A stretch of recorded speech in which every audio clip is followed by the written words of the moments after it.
Access Sacramento presents Hometown Sports Game of the Week. Major underwriting support this season for Hometown Sports Game of the Week on Access Sacramento is provided by the Sacramento Metropolitan Cable Television Commission.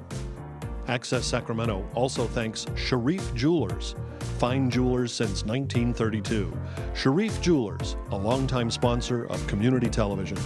And Folsom Lake Honda, a proud sponsor of Access Sacramento's Hometown TV and Game of the Week, and a partner in our community, Folsom Lake Honda.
The red letter day has finally arrived. It's August 17th, and that marks the beginning of the 2018 high school football season in the Sac Joaquin section. Welcome aboard. We're at the Cosumnes Oaks Franklin Community Stadium for the opening night contest on Access Sacramento's Hometown Sports Game of the Week. Good evening and welcome to the fray. Along with Hall of Famer Jim Domino, I'm Will James. Happy to be bringing you tonight's telecast. And Imperator, it is going to be a very special telecast because there are so many changes coming into the season and so many unanswered questions for both ball clubs that have been in the process of movement. Well, the CIF, the Governing Board of Athletics in the state of California, has a realignment every 4 years. And of course, this is the inaugural year, a new year of the new alignment. And Cosumnes Oaks moving into the Delta, into D1, and of course, Cap Christian, every year they move up a notch, going from now D4 to D3 and playing with the big boys, so to speak. Well, tonight, the visiting Capital Christian Cougars come in under second-year head coach Casey Taylor, but of course we know he has established a rather incredible record in previous seasons with Del Oro, and for the host Wolfpack, Derek Milgram in his fifth season guiding Cosumnes Oaks tonight. And both clubs have lots of uncertainties. There's been movement in that Cougar roster, and of course, extreme youth with the pack. Well, let's go with the Wolfpack first. It is, when you only have 13 seniors on your roster, Will, that's going with youth all right. And of course, at this time of the year, even though it's the first ball game, you're coming off scrimmages and inter-squad practice, and there are injuries. You know, whereas Casey, of course, his biggest thing is not only injuries, but the possibility of transfers getting cleared. So let's see how it plays out tonight. Both of them are going to be missing a few bodies. Well, as usual, both head coaches, both coaching staffs, both teams will rely quite heavily on the impact players. And for visiting Capital Christian, they have some dynamite players to lead the way, and most notably, one of the most accredited players in the area beginning as a freshman. Well, there you see it. Number 2, DeMarcus Ross, running back, linebacker, 4-year starter. Now, we've come across 3-year starters, Will, but his record speaks for itself. He scored numerous touchdowns over that period of time, and he has over 3,000 yards. Just a great football player. And, of course, right next to him is of course, Trey Jones. Multi-sport athlete. Last year played a little quarterback, great wide receiver and defensive back. Will Buck, all-league Will Buck, two-way player. outstanding. And Max Rodarty started on this football team as a sophomore last year, and too is multi-position guy. Can play defense and can a backup running back and wide receiver. The KG Cougars. Now for Coach Milgram of the host Wolfpack and the Prowling Pack. They've got one of the premier backs in the area and a young QB to start the season. Well, let's start with that Jacob Track and watch him tonight. He's not very big, but boy, is he elusive, and he can go to coast or go to the house at any time. And then, of course, you got sophomore Anthony Grigsby. He's going to play his first varsity football game. Coach is very high on him, very elusive, and he'll be tested by the defense. Elijah King, outstanding defensive back and wide receiver. And, of course, their last but not least in there, Jared Allen, their two-way starter on offense and defense, will play a big role for them tonight. Well, we'll see how it shakes out. When we come back, we'll check in with the third member of our announcing team, Lauren Goodman. She's got a lot more on tonight's big matchup. Stay with us. More to come on the Hometown Sports Game of the Week.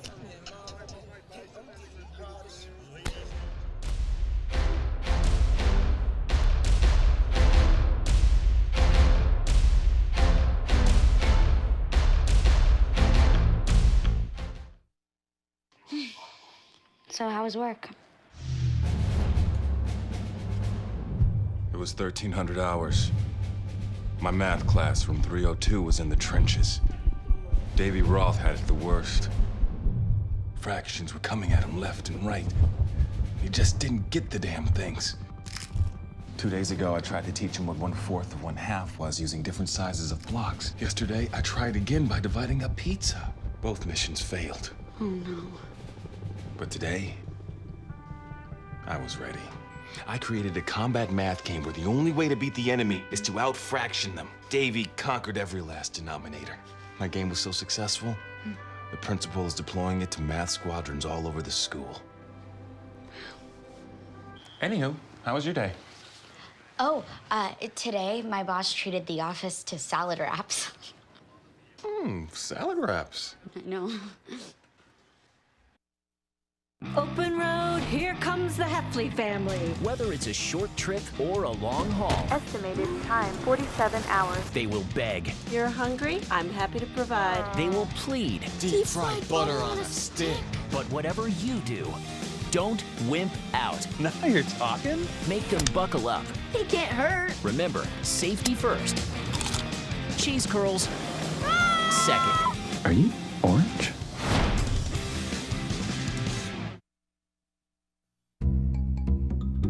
Sure, I look cute now, but when my owner lost his job, it was rough. I was living on the street, and one night, me and this Cocker Spaniel got into it so bad, I wound up looking like an ice cream cone. I cried a little bit, but thankfully I got rescued, so I'm running, I'm jumping, all back to my old self, and I'm ready to give unconditional love, even if you put a lampshade on my head.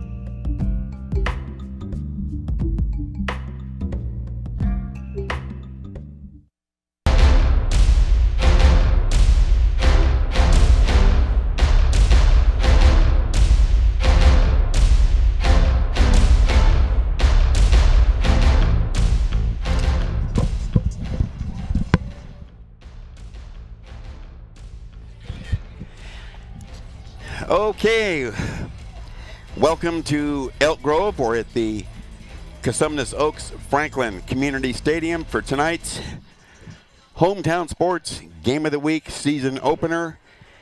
The host, Wolfpack, taking on visiting Capital Christian.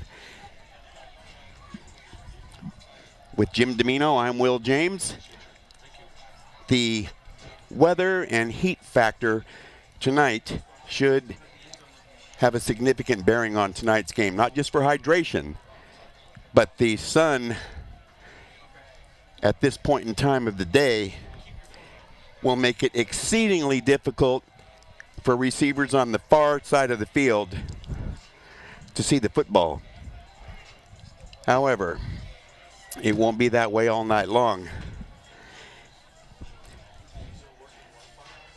we have Lauren ready?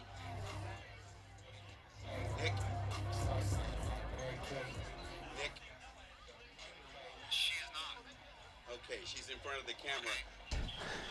Okay, we're going to toss it down to Lauren Goodman momentarily. She has more for us on tonight's big game.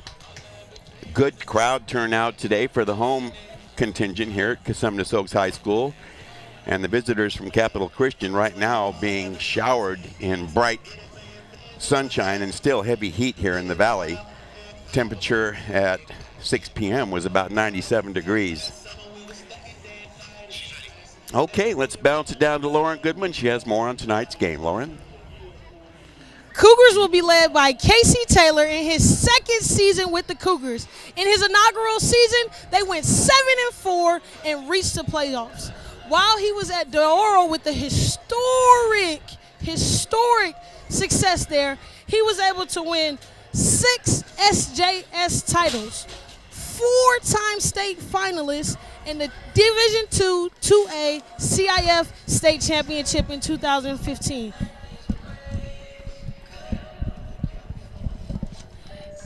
Opposite of Casey Taylor today will be Derek Milgram, head coach for 5 years, holding the helm down for the Wolfpack. He has an overall record of 29-17, 4 consecutive playoff appearances, 3 8-win seasons from 2014 to 2016. These coaches are ready to battle, and they're leading 2 tough teams into battle today. Moving on with our change or the new realignments we have in the SGS. The realignments have taken place, and there is move-ups all over. You see for Capital Christian, they're moving from Division 4 up to Division 3 in the Capital Athletic League. They have top competition facing Division 3, and then down for Cosumnes Oaks, they're going from the CVC conference to from Division 2 to the Delta League in Division 1. Top competition in the SGS with all these realignments. Back to you, Will and Jim. Thank you very much, Lauren. Yes, new changes galore, and certainly moving up in division strength.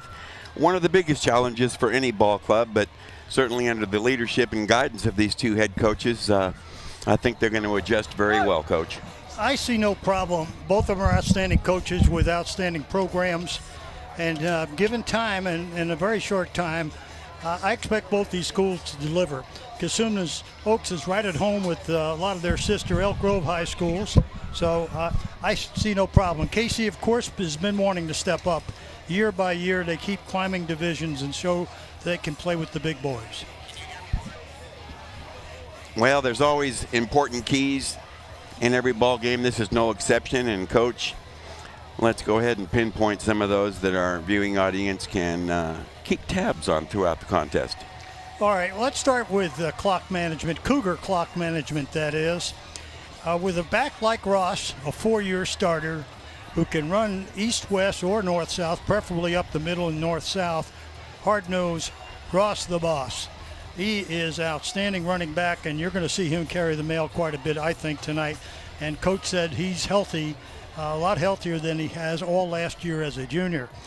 And, of course, the pressure Christian is going to find out right away with young sophomore starting quarterback Grigsby, Anthony Grigsby. They're very high on him, Will, and there's going to be heat on him early to find out, hey, this is varsity football.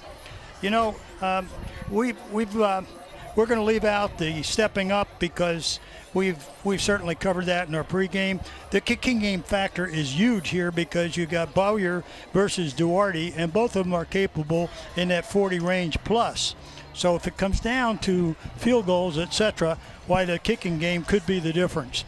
And last but not least, you got some backups playing key roles here tonight on both ball clubs with a combination of ineligibles and or injured. So opportunities for young men who normally might not be starting to step in there and show coaches, hey, they can play and they want to go for a starting position.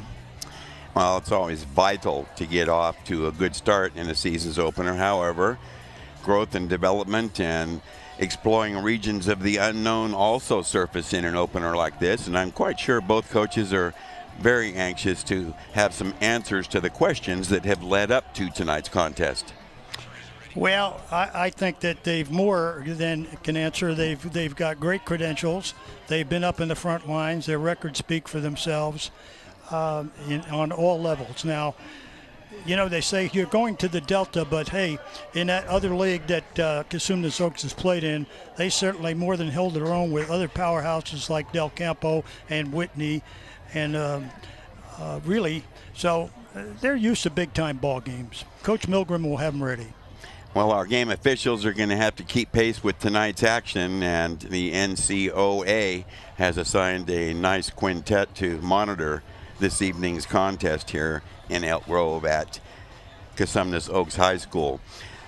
Referee Greg Ellis will be wearing the white cap and in charge of all officiating decisions, and he'll be joined by umpire Daryl Sanders, working with line judge Skip Horvath, head linesman Tim Landrus, and back judge Jay Webb.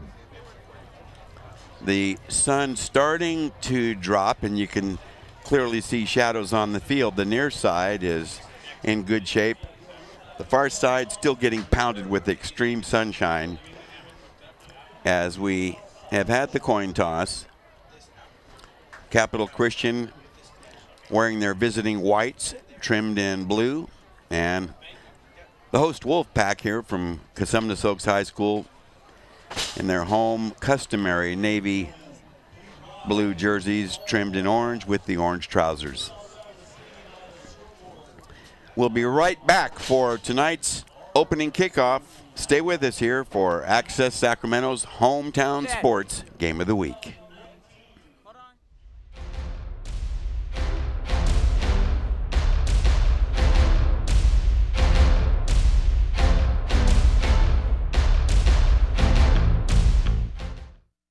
It used to be simple. When I was young and couldn't figure things out, I asked for help.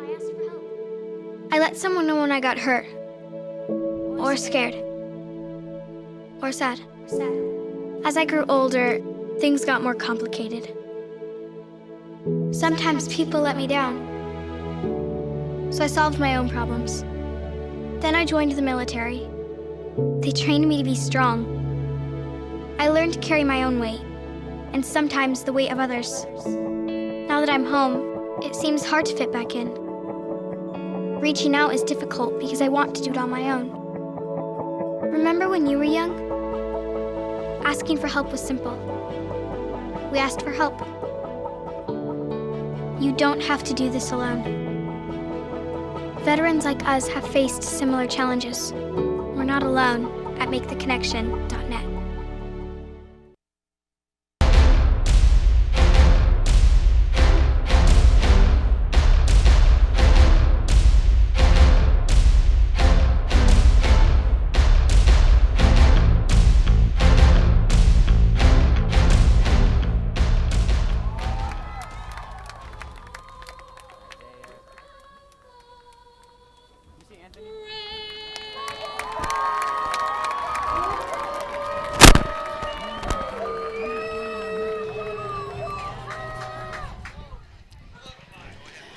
An excellent a cappella rendition of the Star Spangled Banner. Ali doing the honors here to kick off tonight's game with our national anthem. Splendid job.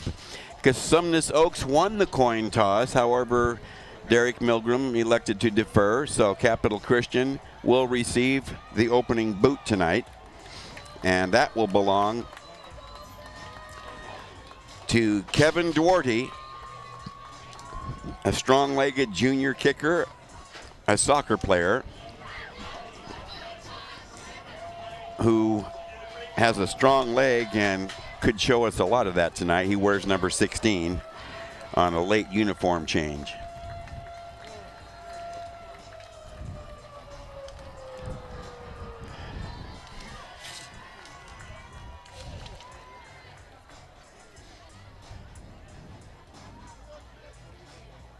Deep to receive for the Cougars, number 4, Trey Jones, number 8, Isaiah Bass, stationed at about the 15-yard line. And I guess they're going to change footballs here at the request of the Wolfpack. Terrific crowd showing out tonight for the host ball club, and people still streaming into the stadium.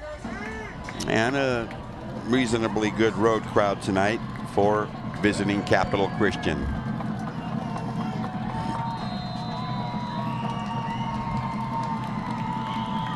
So Duarte to do the booting.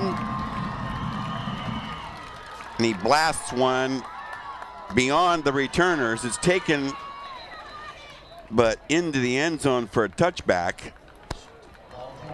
So 1st and 10 from the 20. Trey Jones made the grab, but stepped into the end zone for the touchback. And the Cougars will start from their own 20.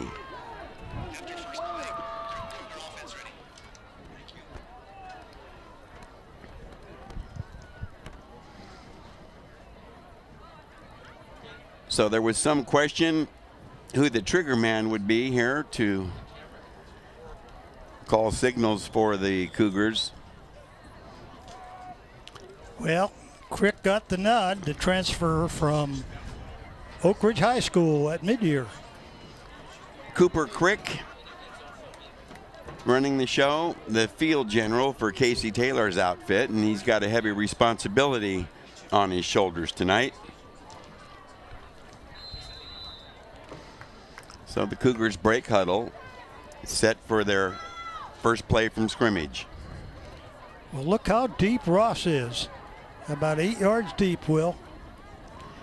Crick, turn. It's a fake and a flip for a completion out here. A hard tackle as Isaiah Bass was upended near the 20-yard line and dropped hard, falling forward to about the 24 or so. Penalty, it looks like, against Capital Christian on the play. I think I saw a preliminary signal of holding. So they went for the fake to Ross and then threw back the other way, but something was amiss. Well, apparently they held on to play, but I like the play fake by Click, quarterback Cooper Crick, because you know the whole world's going to key Ross tonight, right? So that's a good opener, as you see the official. Go ahead. Greg Ellis indicating the penalty. Here's the walk-off, and the football parked at the 14-yard line. So 1st and 16 from the 14, as Crick a little bit late getting back to the huddle after a brief sideline conference.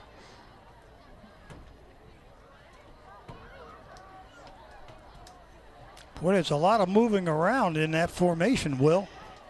I will not disagree with that. Lots of movement. And, well, Coach. Too much movement. Mm-hmm. 2 plays, 2 penalties. This one's going to be a procedure call. It'll cost the Cougars 5 more. Okay, opening shop for the Cougar offensive unit will be Cooper Crick at QB, the transfer from Oak Ridge, working with Jones, Rayberg, Totten, and Williams questionable for tonight's game. We'll get the interior line for you in a moment as the Cougars are up here again now, facing a big play here. Fumble, bobble, and a pile up near the 5-yard line, and it looks like an apparent fumble recovery for Cosumnes Oaks after 3 disrupted plays.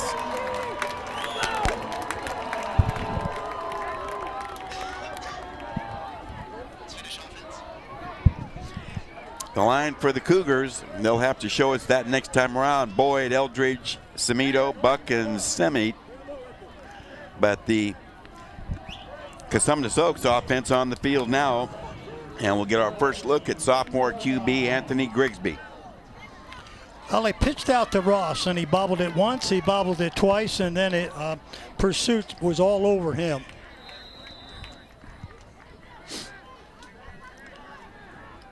Football at the 8-yard line, 1st and goal.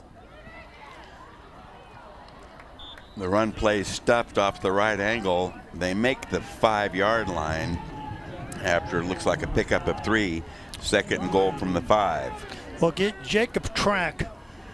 They're all league running back. Not a big guy, but I'll tell you, he runs real tough. He's got great moves. He only picked up a couple on there, Will. There's a lot of traffic inside, a lot of bodies in there keying him.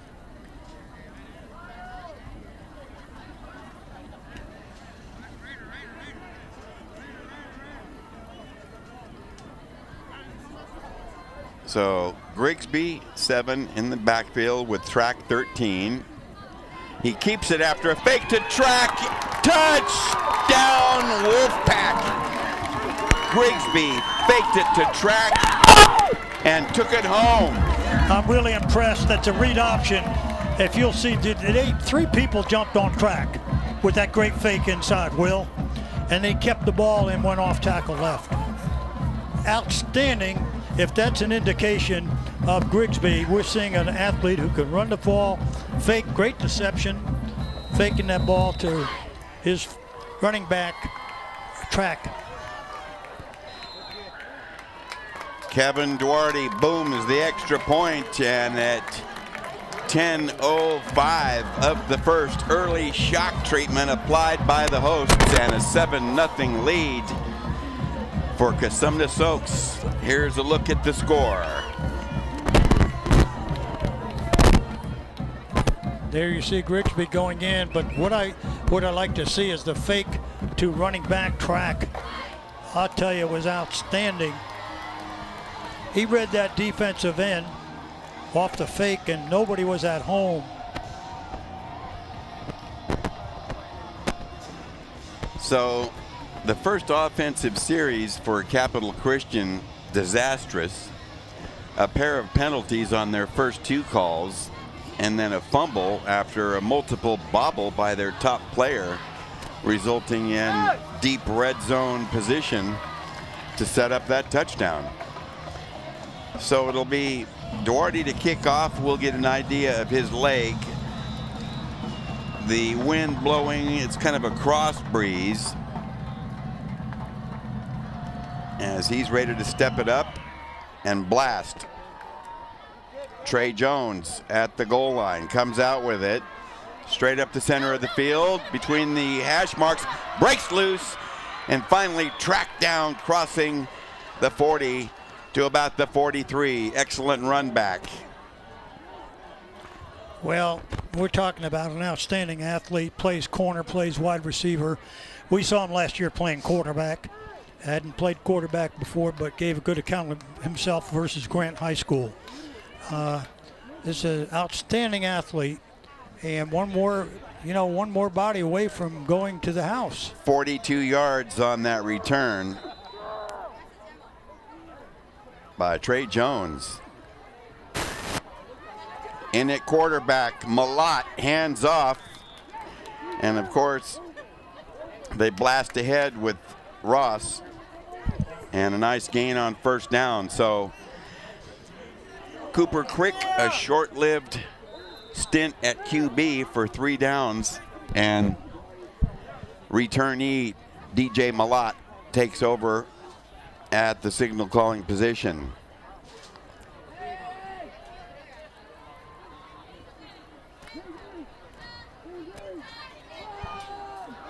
Gain of 5, 2nd and 5, good running lane. Ross blasts across midfield and gets inside the Cosumnes Oaks 45. Let's take a look at that Wolfpack defense. The front 4, Rayleigh,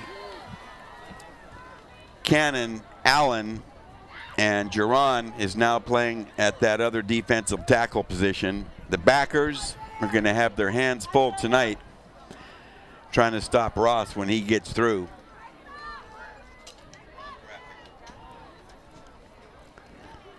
First down, Ross, cut back and drilled hard after about an 8-yard gain. Boy, he got popped. But again, good running room by the standout back from Capital Christian. Well, we're going to get a good dosage of why Ross is the boss, Will, because I tell you, he goes north-south vertical very tough. He's been doing it for 4 years. And those linebackers are going to have their hands full, and the secondary is going to have to help with tackling.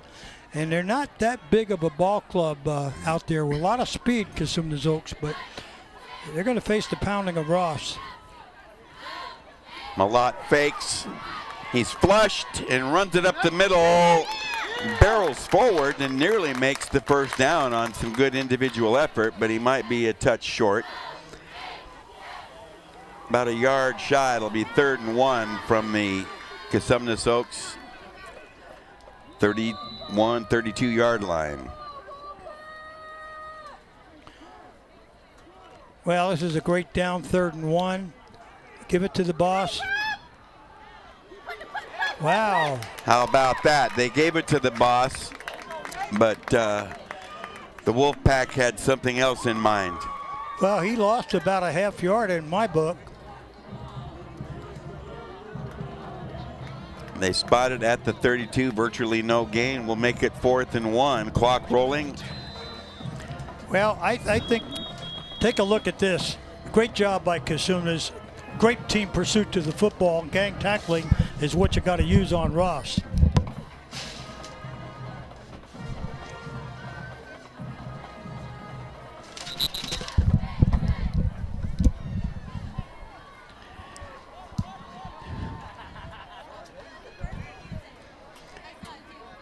Timeout taken apparently, and again we'll keep an eye, we'll monitor the effect of the extreme heat, but at the present time let's take a look at the weekly rankings compiled by the Imperator himself and Domino's Dozen. All right, let's start out with last year's #1 team, and they're there again, Folsom High School. Big game tonight down in Concord versus De La Salle. Oak Ridge #2. Intercom 3 with all that speed and a host of running backs. Jesuit 4 will be there next week. Jesuit at Folsom. Placer Joey Montoya at the helm, returning many people who went to the state finals. Elk Grove High School, very impressive. Coach Heffernan with his option attack. Monterey Trail, TJ Ewing has got many guys back. Antelope, coached by Coach Ray. Number 8, Del Oro, traditionally very strong. Granite Bay won this section last year. Sheldon, very tough in that Delta. And number 12, you see him tonight, Capital Christian, in front of you. In that red zone, rearing to get in, Rockland, Rio Linda look impressive at the scrimmage. Grant, not used to seeing them ranked that low. River Valley Brothers will be tough. Bear River with Coach Logue. Sac High School could be a lot higher than this. And number 20, out in front here, 7-0, Cosumnes Oaks. Big play upcoming, and a nice line surge pushing forward for first down yardage on a 4th and 1 play. Power plus. They got the extra beef in there, and you can see the substitutions in that O-line. Oh, yeah, they put the beef in there, and they moved that line of scrimmage about 3 or 4 yards. 1st and 10 from the Wolfpack 28. We're nearing midway first here out in Elk Grove for Access Sacramento's hometown sports game of the week. The host, Wolfpack from Cosumnes Oaks, with the early lead. Well, Ross outside. Well, again, if we see the replay, he's moving a little early. He's lined up 9 yards deep, Will.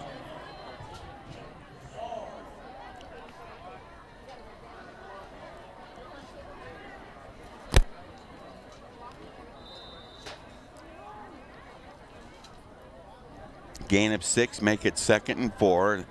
That gives Ross another carry, and the Cougars deploy. 6 carries for 29 for big time Ross. And as the Imperator stated, he's going to get lots of work tonight, as you see another carry there, as he has been able to basically drive his offense down the field despite penalties and disrupted plays. Let's go! Well, he's built for 30 carries, Will. It would not surprise me if he gets that many. So the Cougars call a timeout with 5.5 to go here in the first. They've got a 3rd and 2 from the 20. They burned a timeout with a 4th and 1 scenario just about a minute ago. Well, while we're waiting, Will, there's a big advantage in that line, the front line of Capital versus a much smaller defense on Cosumnes. And they're going to have to get to the football with a lot of bodies. Otherwise, they're going to see just a lot of pounding in there by Capital. And probably, as Casey sees it, he wants to take advantage of that weight advantage up front, along with Ross's powered running.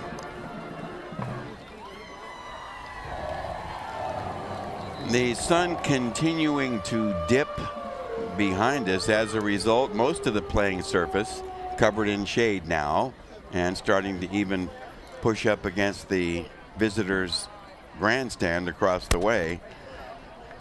I'm sure the Capital Christian faithful happy about that. It's been very warm in the valley, nearly 100 degrees at 6 p.m. Turn and toss. Ross, the boss, outside, chopped inside the 20, and we'll see where they spot it. Yeah, I was really impressed by Zip. As we take another Zakari. DeMarcus Ross. Zakari Davis with an outstanding low tackle.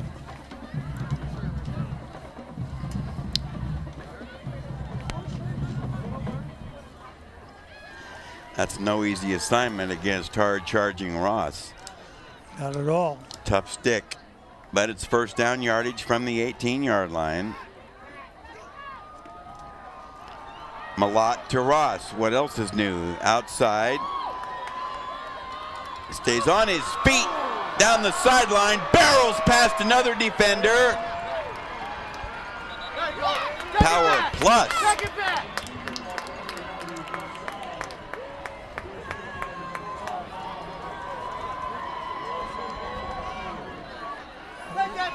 There you saw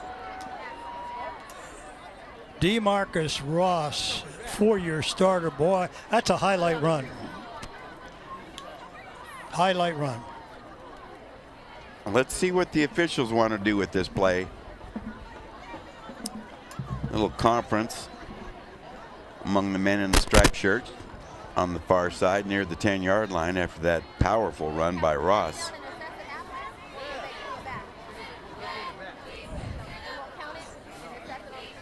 I wonder what the question is. Did he go out of bounds there, Will? Well, let's take another look and see if we can see what the discrepancy is.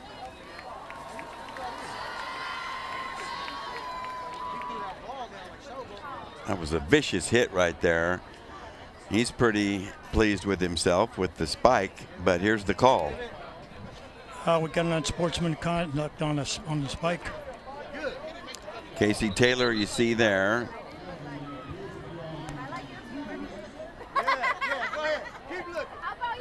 I've seen him more pleased on other occasions. A late flag on the spiking the ball, it looked like. Well, right now the officials have the football at the 13-yard line.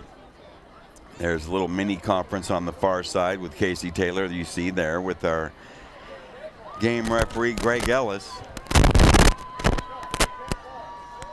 clearing the sideline. So little order having to be restored along that Cougar sideline. Lots of personnel over there.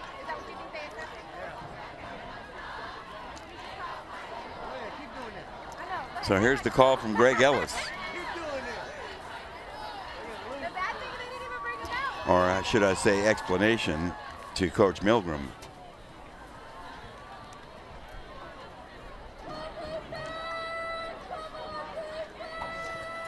Well, they both seem to be in agreement with the head bobs, but I'm sure we'll get some kind of an official announcement here. The Cougars lined up on offense, but we're not quite ready to go yet. 4:29 to go. First period slipping away, and host Cosumnes Oaks on top 7-0, cashing in a turnover deep in Cougar territory.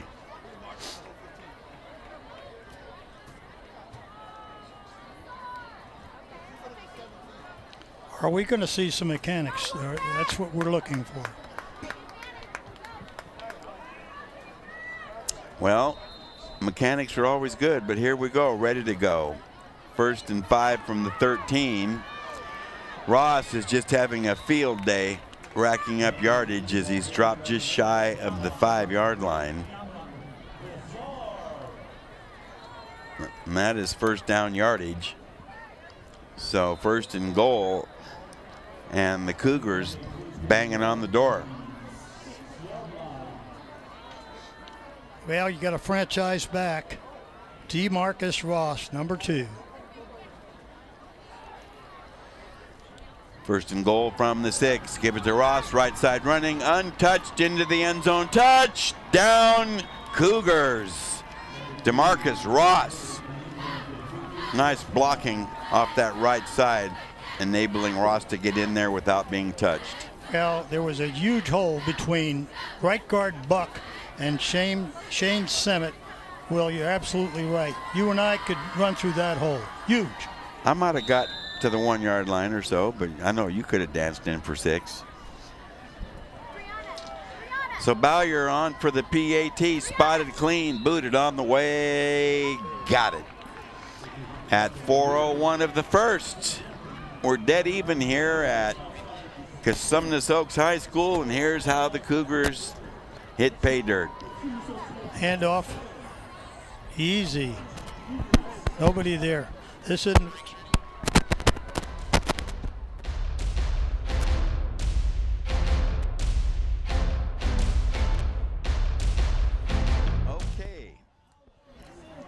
Here's something we bet you didn't know. Nearly half of all cancers can be prevented.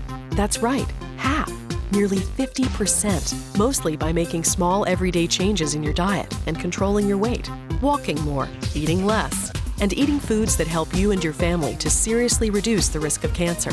And of course, by not smoking. Visit the Cancer Prevention Together We Can website and get a free 30-day planner filled with tips, recipes, stats, and more about protecting your family. Go to prevent50.org.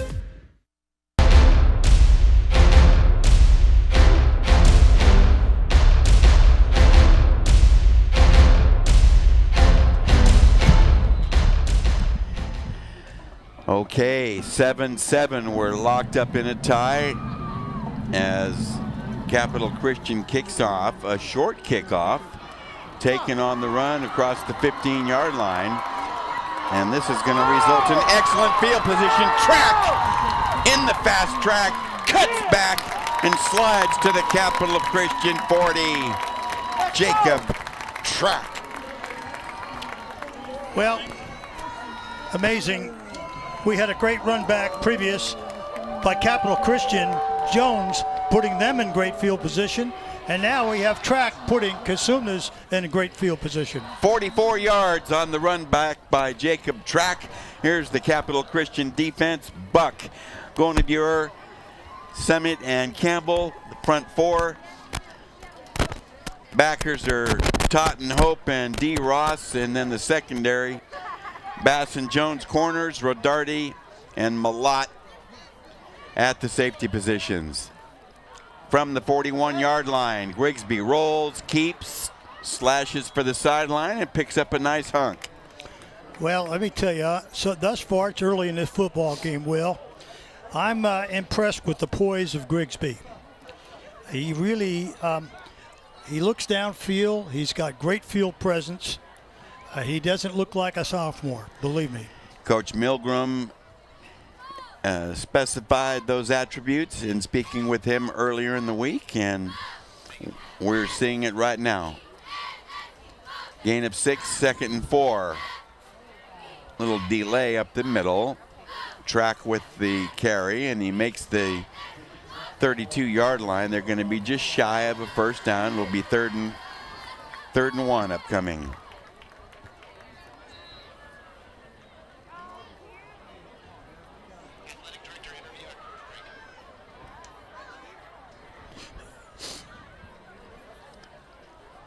So a key 3rd and 1, triple wide, receivers to the near side, one to the top. Track, strung out and dropped. Yeah, we're going to have a hold as well. Boy, that Capital Christian sideline sure adamant. Yeah, showing some big energy over there. Yeah, I think they're going to put a hold on number 70.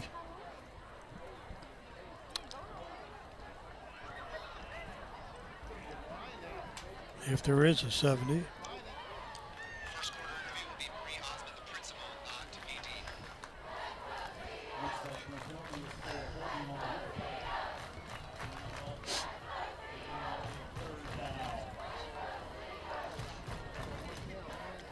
Well, our officiating crew.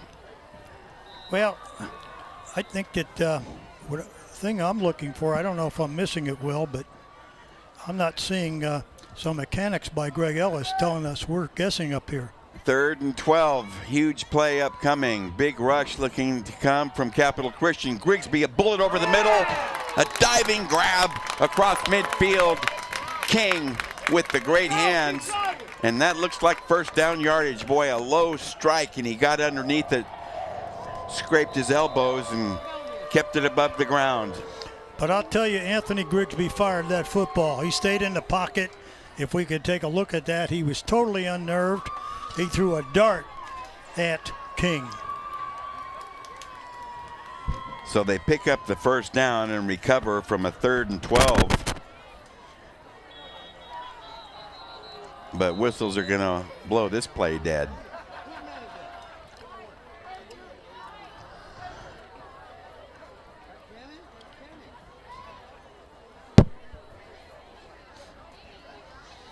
Defense, 5 yards, first down. Wow, I believe that's the 4th penalty of the game for Capital Christian, -5. And that cannot be too pleasing for Coach Casey Taylor. No, not at all. Matter of fact, it looks like there's talent among that front line with Buck, Gonviri, Semet, and Campbell, but I don't know how disciplined they are. They're sizable. 3 penalties for 16 yards assessed against Capital Christian thus far. Grigsby, deep left corner, well defended, broken up. Excellent D by Trey Jones. Well, it was very athletic. Trey Jones, one of the top corners in the city. But Grigsby's got to, if he's going to go to solo to the corner, he's got to put the nose of the football up. Okay? He's got to bring air. And Jennings, the intended receiver. But he's got to put the nose up. Okay, and he can't throw a line drive down there, giving Jones the opportunity to darn near pick it. Jones did not bite on that stop and go by Jennings. He was on him like a rash and broke it up. However, 2nd and 5 now from the 24. Motion in the backfield. Left side sweep. He got a block and broke through.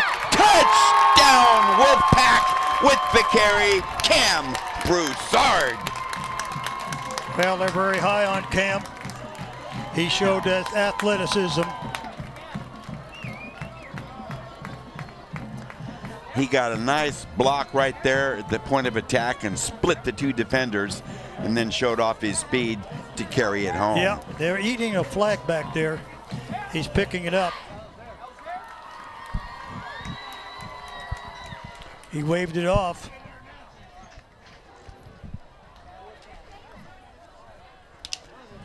A fallen Cougar being attended to there inside the 20-yard line, and we'll get an update on that, I'm sure. Let's have a look at this. Have a look at this touchdown run. You see Broussard in motion, and a give from 7. The quarterback to Broussard, turns a corner, got a couple of blocks and a couple of missed tackles, and finds the end zone. Well, the fallen Cougar being helped off the field, leg injury or ankle or foot on the right side. Looks pretty tender there. Sorry to see that. Well, Broussard showed me speed on there and used his blockers extremely well when he turned the corner here. And great movement, as Coach attributed. Cam Broussard can do a number of things. He plays wide receiver, can play running back, and we know that he's a pretty good safety. That was such a crucial touchdown for Cosumnes Oaks to get back on the board and break that tie. And they did it showing more offense in this drive. Their previous touchdown cashed in inside the 10-yard line after the turnover. Exactly. Once again, they were set up with a great return, though, on the kickoff return, putting them in great field position. Jacob Track with that return, as we're still awaiting the injured Cougar to come off the field. And it looks to be one of their important defenders. We'll identify him as we get that information. The scoring drive, 6 plays, 41 yards, taking just over 2 minutes. Duarte, high snap, handled, and a bullseye right down the slot at 152. Well, watch this play here as you see Grigsby pitch the ball forward, and Broussard breaks a couple of tackles there, and there's a lot of arm tackling going on, Will. And arm tackling in that open field is going to cause a lot of misses. We'll be right back for more of the Hometown Sports Game of the Week. Na na na na na, I love you so. I love you, I love you. La la la la, la la la la la la la. We're here. Yay! It's a short drive from your neighborhood to your naturehood. To find a neighborhood park or green space near you, visit discovertheforest.org.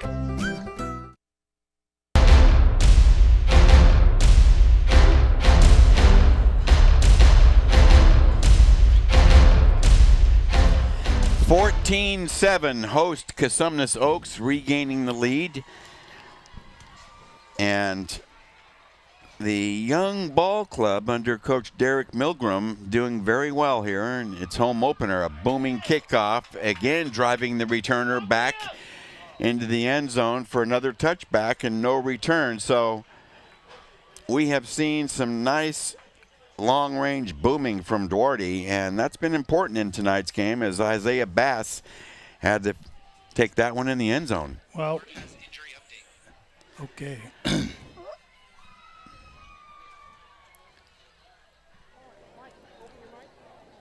Okay, we're going to bounce it down to Lauren Goodman, and she has an update on the injury we saw. Injury update from the field for the Cougars. Number 32, Josiah McCain, had a high ankle sprain, and he's getting looked on by the trainers. We'll give you an update as we get updated. Trey Jones chased out of bounds after a short run.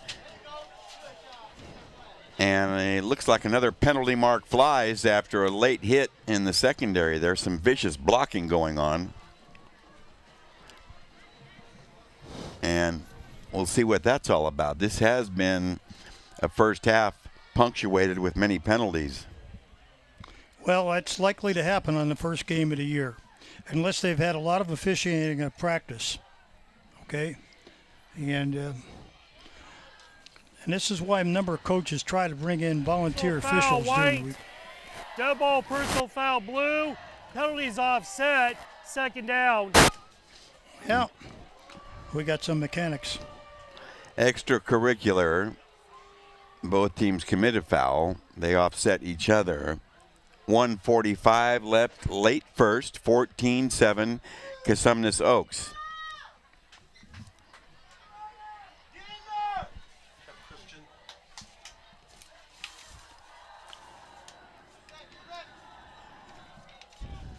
First and 10 from the Capital 23 as the Cougars trail it. Hand off in short yardage as we see Crick Cooper back at the helm for the Cougars. Maybe they're alternating series tonight, and till they find out who's going to be their starter. Cooper immediately to the sideline to get instruction. And apparently he's not acquainted, even though he came in at mid-year, like he doesn't know the offense, Will. It could look that way.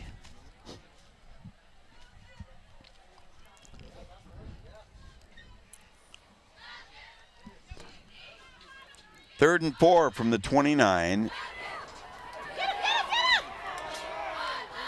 Ross is going to get a workout, but a swarming, rampaging defense by the Pack on the prowl contained that nicely. 4th and short. Well, it's rare that you see Ross held to no gain or maybe 1 yard. That's rare, but there was great penetration by that defense, and particularly Cannon. Punt formation shown by the Cougars on 4th and 1 in their territory.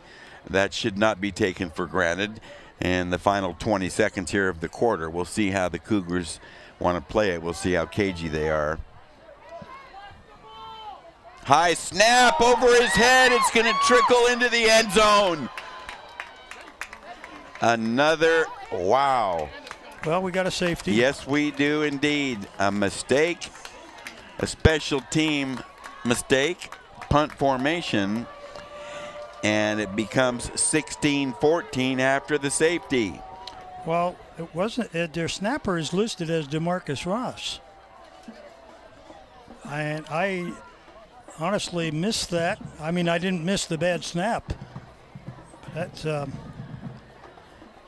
well, there's the conference. That's the Capital Christian special team is. Well, they're going to have to do better. Well, I think that one coach has got to do better than counting to see if 11 bodies are in there, because they're going to kick. Coach Casey Taylor was very upset on the sidelines, to say the least. And now they're going to have to kick off from the 20, and they got to be very careful here, because they could give the ball back to Cosumnes in great field position.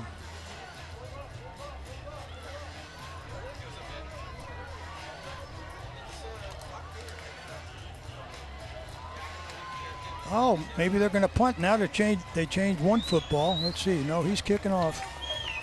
The returners crowded outside the Cosumnes Oaks 30-yard line. They should have some excellent field position entering the second quarter. I would think they'd be near midfield at least, Will.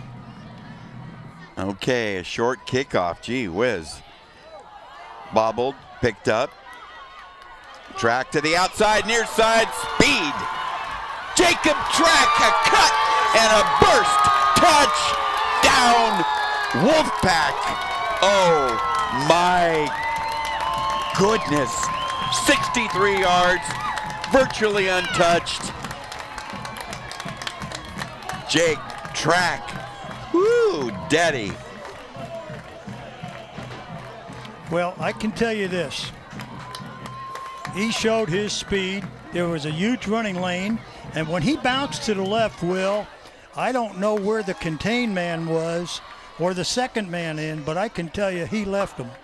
And quite frankly, their angles, they gave him the outside and didn't box him in. I'm not taking away from his run, but if you see this again, they gave him the outside lane. And that burst he showed starting at the 30 was acceleration I haven't seen for a while. High snap, deep kick, another bullseye for Duarte, 23-7. But a penalty marker thrown, so we may have to see the PAT again. Special team flaw, and there's Track. Boy, he bobbed inside, and as you said, Jim, outside containment? There wasn't any. I mean, they gave him the outside running lane, And that's a no-no on kickoffs.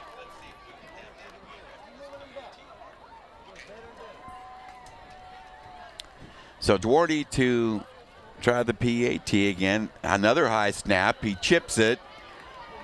Got it. So no change there. 23-7. And Jacob Track is making a major impact already. Here's the play. He bobbles and then works to the near side. Gets a block. And there's the cut right there that froze Trey Jones. And an alley wide enough for the three of us to get through. There it is. Okay, Huge Lauren Goodman has a special guest for us. That would be the Wolfpack principal. Lauren? Well, I'm here with Maria Osborne, the principal of the Wolfpack. How are you enjoying tonight? Oh, tonight's really good. We just got a touchdown, so it's awesome. And it's not even second quarter yet. Now, people don't know, Elk Grove School just started 2 days ago. How is the atmosphere with the quick start? How's the energy from the kids? Well, it's really exciting because the young men have been working for a really long time, but we've had a lot of kids here working for a really long time doing band, drill, welcoming the freshman parents. So there's been a lot of activity. So it might be the second day of class, but we started a long time ago. Now, with the start of school and the academic expectations here at CO, how does that transfer over to the athletics part? Well, when I met with the coaches earlier last week, we talked about the true meaning of student scholar and student athlete. And scholarship is very important to us because it's about discipline and commitment, but so is athletics. And so they go hand in hand. We have high expectations for both. Well, you guys have a lot of support tonight, full stadium. How is that building the morale with the school and the football team? Well, it's really exciting. We weren't really sure about the turnout. There's some other excellent games in the area as well. We had a huge welcome back rally today. So we had our Hype It Up dance group. We had our cheer out there. We had our band out there. We had all our athletes out there. So I think the crowd just indicates how much spirit there is. Well, we seem like we got a very involved principal, very excited with the 3 touchdowns. That's all from us on the field. Back to you guys in the booth. Thank you very much, Lauren. Yes, a moment to be very happy for anyone wearing orange tonight or associated with Cosumnes Oaks. The hosts are playing well on top 23-7 as we open second quarter action, but a good run back by the Cougars has them in excellent field position. Once again, Trey Jones with a great return to the 39-yard line.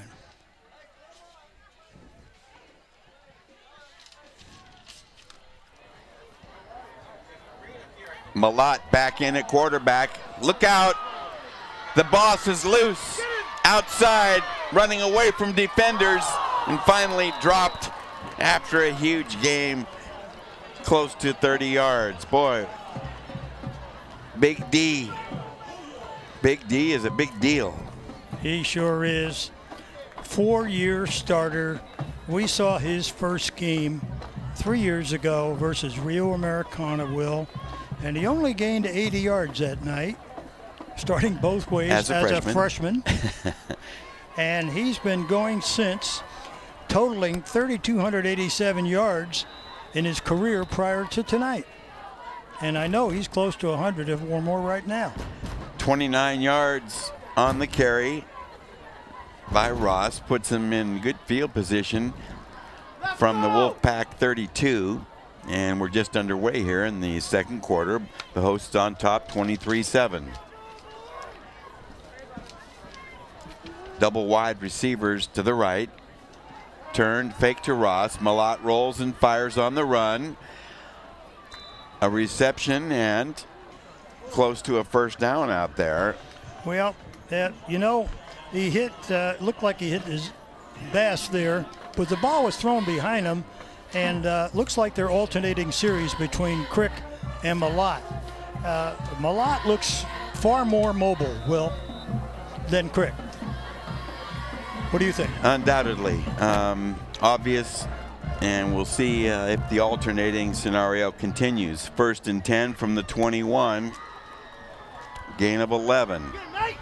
Ross, this time stymied in the backfield and dropped by a couple Wolfpack tacklers. One of the few times he's been handled so far. Well, loss of 1. That was outstanding tackle there in that backfield, wearing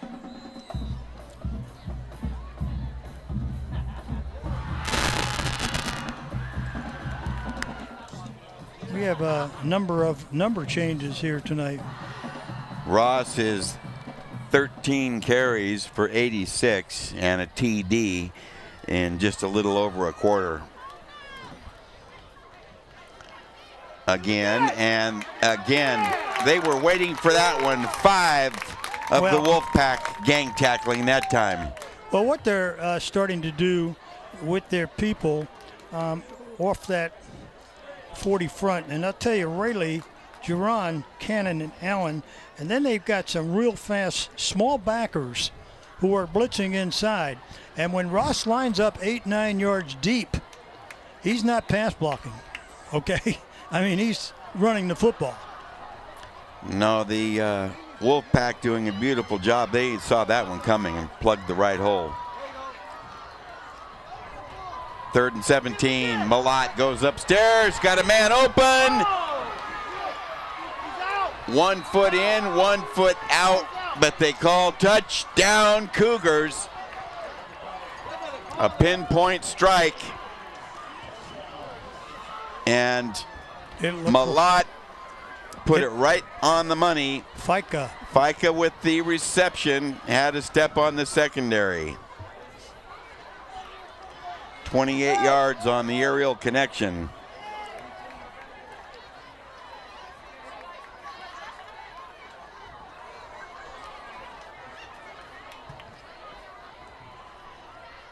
(23-13). And let's see if the Cougars want to go for the 2, and it looks like they will. Okay, now, do they play action? Let's see how deep Ross lines up with quarterback Malott. Little confusion in the backfield. Ross beside Malott, and they shift again. High snap, Malott's going to roll. He's cut off, reverses, and gets drilled. Excellent coverage, excellent containment, nothing doing. But the Cougars settle for the TD reception by FICA and creep a little bit closer at 23-13. There you see Derek Milgram happy about that defensive stop. Well, there seems to be confusion in that PAT play. And, yeah, there was confusion, and Malott had to move people around, okay? And so give credit to Cosumnes' defense defending it. Yeah, Totten moved back and forth on that play, and there was some indecision, but outstanding defense. Again, it looks like the Wolfpack defense, though it has been shredded by Ross, is turning in some big plays. Well, they have made some big plays, and they're keying Ross. And if I were Capital, I certainly would run more play action. They did on that pass play to the corner and hitting FICA. And, you know, they got to keep him at home. And if he rides Ross in there, the defenders have got to figure, hey, we got to try to stop Ross. 5 plays, 61 yards in about 2.5 minutes on the scoring drive. And FICA with the TD reception on the throw from Malott.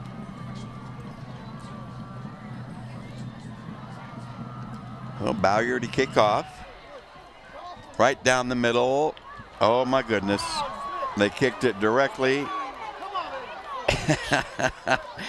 Well, you know, track has made life miserable so far in the first half for Capital Christian.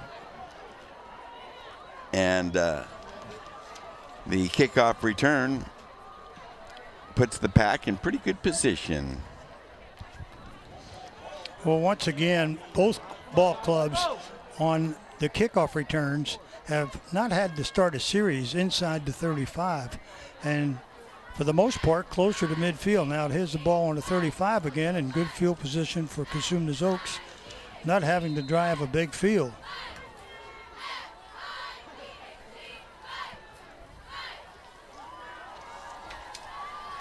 So from the 35-yard line, the Pack working in the opposite direction, Track somehow stepped out of a couple tackles there. He gets back to the line of scrimmage doing a lot of lateral running, but boy, just another demonstration of how difficult he is to bring down. It is. He only gained about 2 short yards on that, and he ran misdirection. Well, Jacob Track caught our attention a year ago when he did rush for the 1,093. We saw him close up here at this very stadium as a junior, and it was definite that he was going to continue to be a star status type running back, and he's had quite an opening night so far in just over 1 quarter of play. Well, again, he is on track, and he's not a big guy. He's got great speed and great moves. Whistles are going to prevent this play. Timeout taken by the Pack. It comes at 8:31 early here in the second quarter, with Cosumnes Oaks on top by 10 here at 23-13. It's cooling off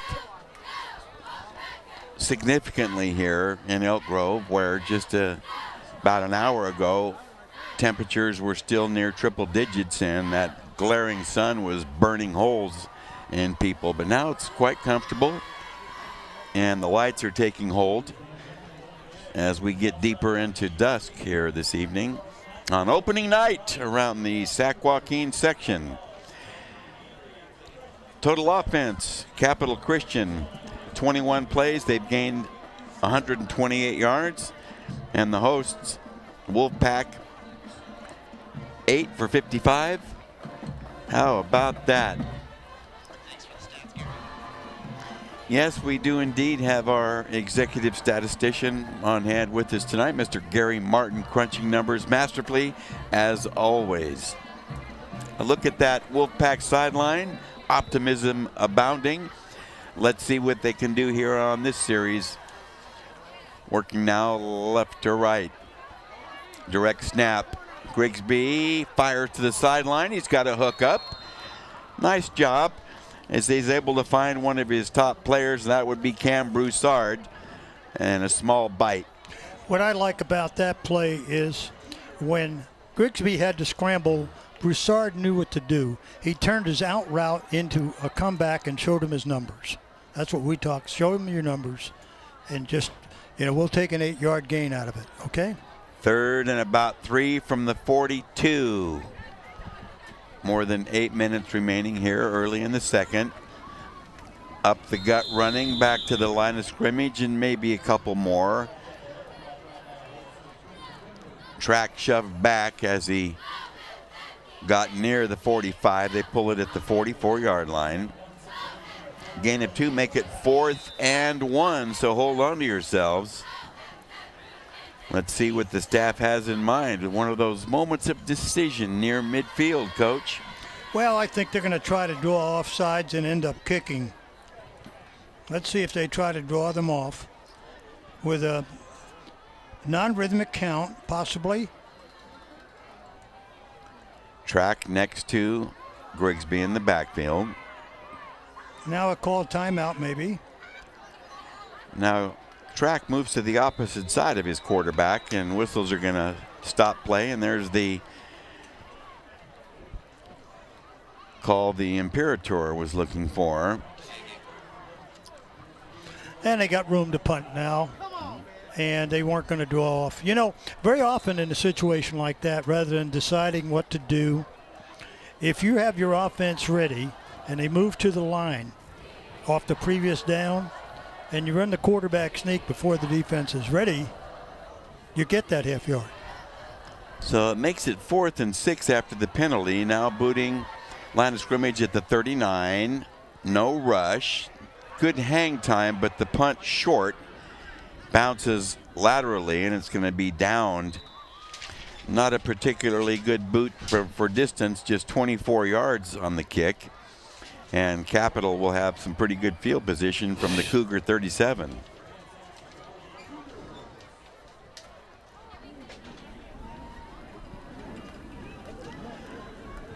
Seven and a half to go, early second. The Cougars elevating in division level and leaving the Golden Empire League to occupy the cow, trailing it here by 10. Lots of movement. Gee whiz. 3 players went early.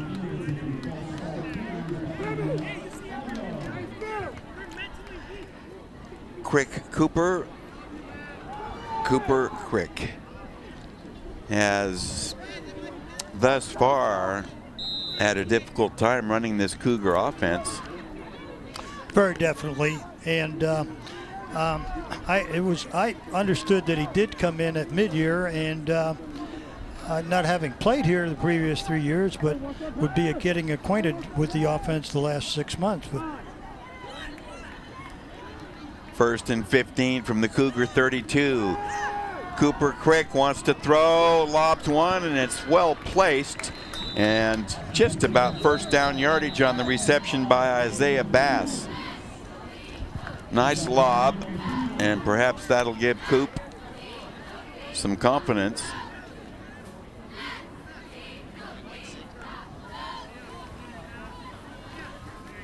Okay, watch Cooper Crick now back to throw.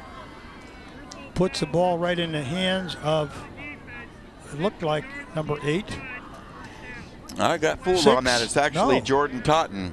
That 6, that was my mistake. That 6 looked like an 8. So Totten has the grab, and Totten, as we know, started for Cosumnes Oaks last year as a junior. Correct. Tight end Totten. So it is first down yardage plus a penalty. He's going to tack on some more. The football move to the Cosumnes Oaks 38-yard line. So the pass and the penalty puts Capital Christian in business. Low snap. Cooper just does get the handoff away. Boy, that was a real blast in there. A blast by Bass into the backfield tonight. Looked like Bass. It was Bass, and the football is to the 34. Another look.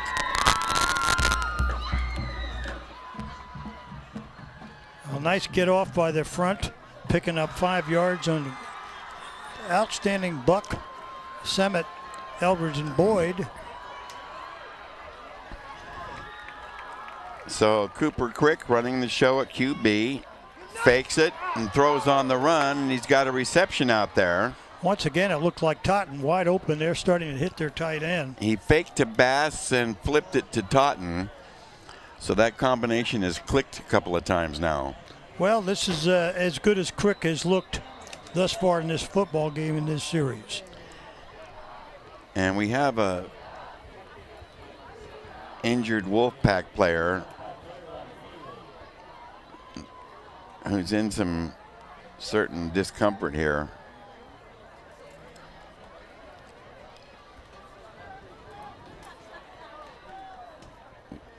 Won't speculate on it, but Derek Milgram out to see firsthand.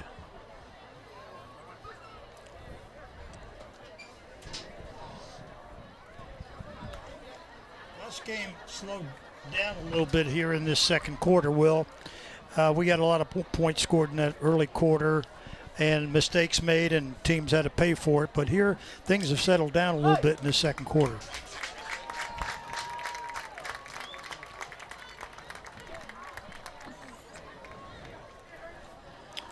There you see Crick with a fake inside the Bass and flips the ball out to Totten, ex-Wolfpack guy, and move the chains. Totten has caught 2 here, and tonight he's playing a little bit of fullback and a little bit of tight end.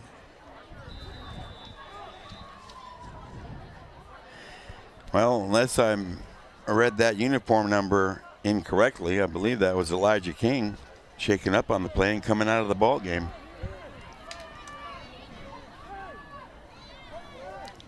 So, 1st and 10 from the 21. Turn and give. Ross barrels forward and gets inside the 20.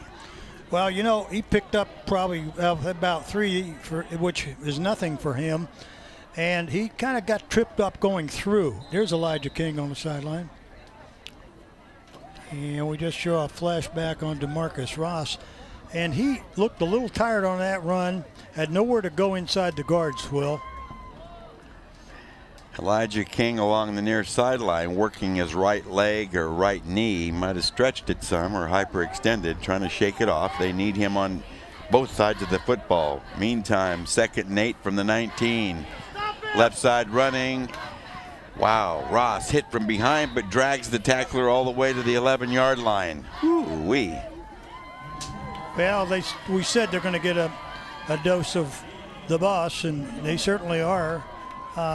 When he lines up not 8 yards deep, watch him. He lines up 9 yards deep.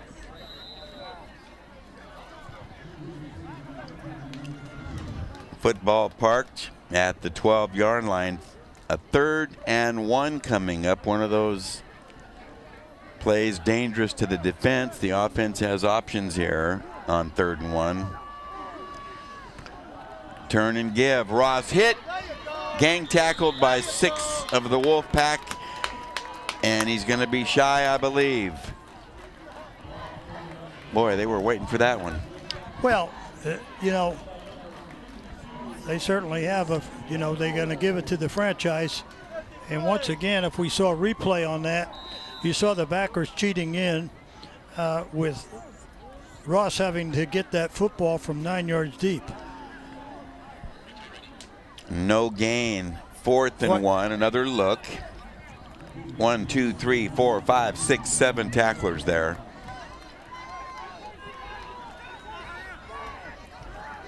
Fourth and 1.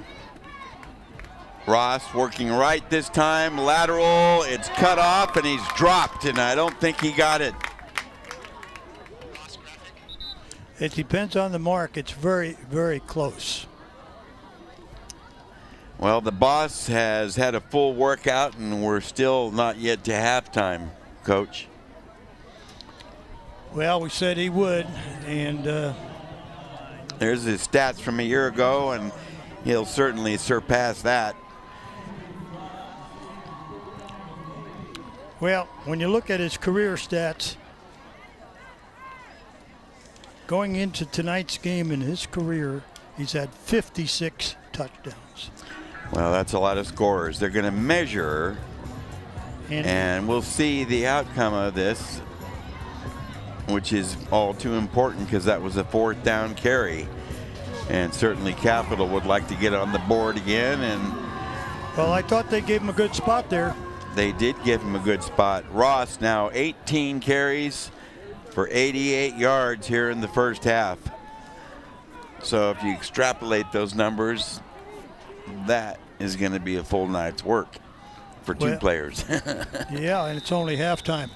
Not even halftime with 3:41 on the clock. He's got 18 carries. Elijah King back into the ball game defensively for the Wolfpack, but it's a first down from the 11. Ross to the 10.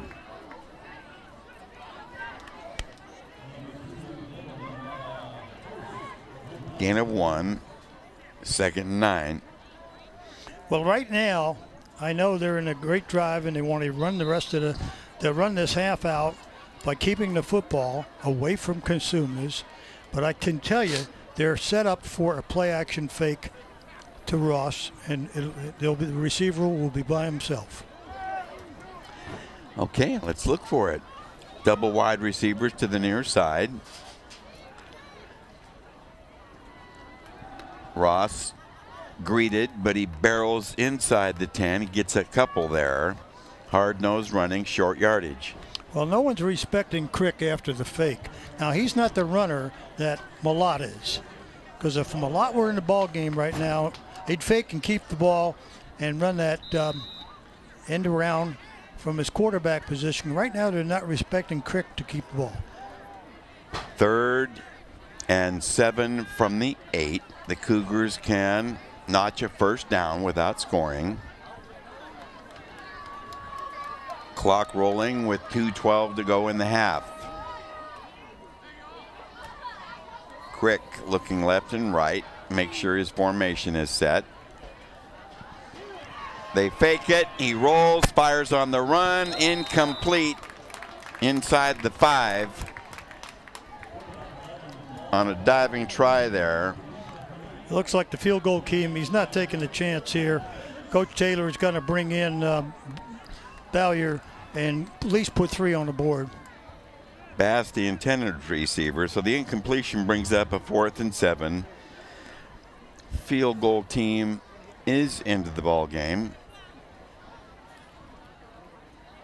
And the first attempted field goal of the evening. Right. They'll spot it down. Looks like the 18-yard line, so we'll call it from the 28-yard attempt. High snap, blocked!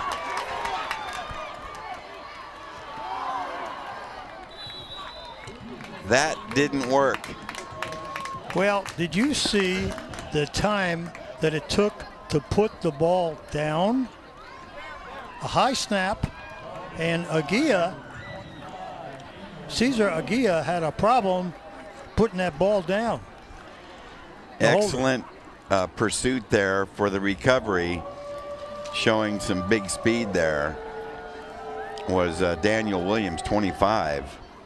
So the Wolfpack, there you see Ross, a good close-up of one of the section's best runners, and perhaps the best runner ever at Capital Christian. There's Williams, 25. So 1:46 to go in the half. That's a little bit of time. And a timeout taken.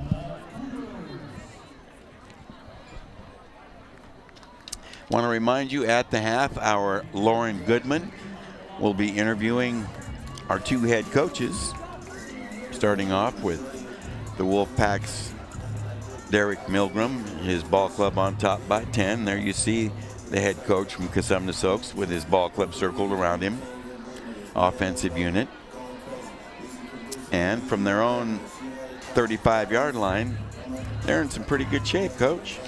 Well, they are, and the question is, what is Coach Milgram going to do here with 1:45 on the clock, 1:46? Does he run a 2-minute O down the field trying to get another score, or does he stay conservative and just move the clock? And it seems to me they could run a short side screen away from the 3 wide outs right now. Well, I don't think he'll be conservative.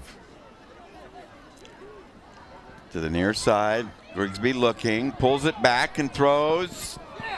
Just incomplete. Well, there's where the young quarterback should have decided to keep the football, get out of bounds, pick up about 5. Okay? Pass intended for Keon Foreman Brown. A safe throw, low but incomplete. Well, and what you say is right on the money, Coach. The safe thing would have been to, he broke containment, pick up 5, get out of bounds, stop the clock. 2 for 4 through the air for Grigsby, 17 yards.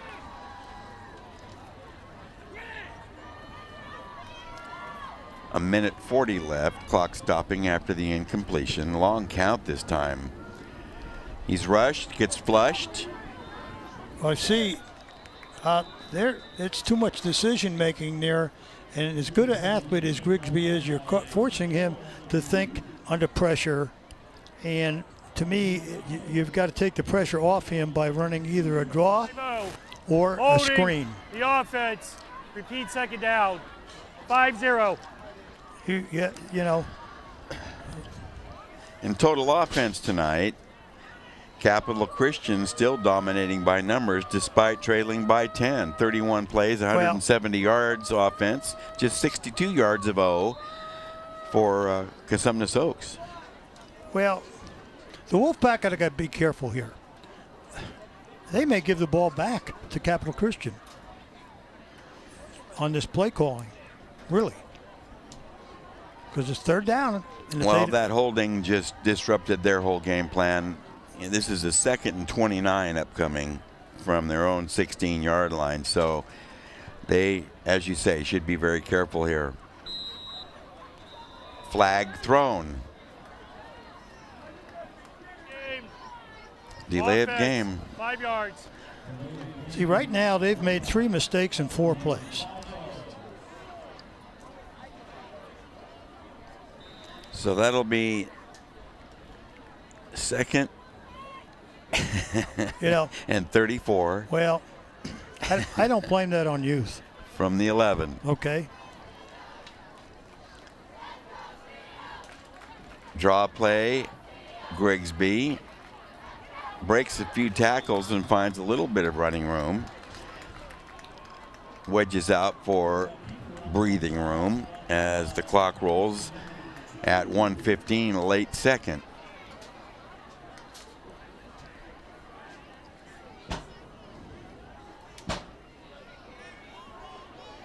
I have seen a screen yet, and that's where with a guy like Track, I think that he's got to handle 2 screens a game minimum. With a back like that, lots of touches and some screens. Boy, he has shown all kinds of awesome attributes as a running back. Here's a toss. There he is. Cuts it outside with tremendous agility and stops the clock, getting out of bounds outside the 30. I think you mentioned something like that, Coach. His first touch in the last 2 minutes. Go figure. So the clock stops with 38.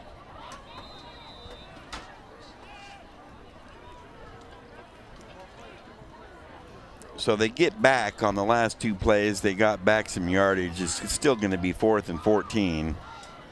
Well, see, I want to avoid punting the football to guys like Bass and Trey Jones, okay? Because they are very capable of going to the house. Track 5 carries for 21. Duarte into the ball game. They've got triple blocking for him there. Big rush, Ross. High but short on the punt. And again, a lateral high bounce out of bounds. Tremendous field position upcoming for the Cougars, as you say, Coach. Near midfield with nearly 30 seconds to go in the half. Just 23 yards on the punt. No return, but short punt. Well, as mentioned, Cosumnes has broken some big plays. The yardage is in the hands of Capital Christian. Okay, they're moving the chains and yards, but they're behind. Okay, so Cosumnes has made some big plays, but their yardage total is not that big. It's meager. Okay, so at this point. Now that series there was not good to have before the half. Well, I don't think anybody would argue with that point, starting with head coach Derek Milgram. However, the Pack on top 10 trying to slam the door here in the first half and keep it that way. Cougars trying to get up the field fast. Cooper Crick out of the game. Here's Malott at QB. Flushed and throws out of bounds to kill the clock with 21 seconds. Good coverage on that to force the flush.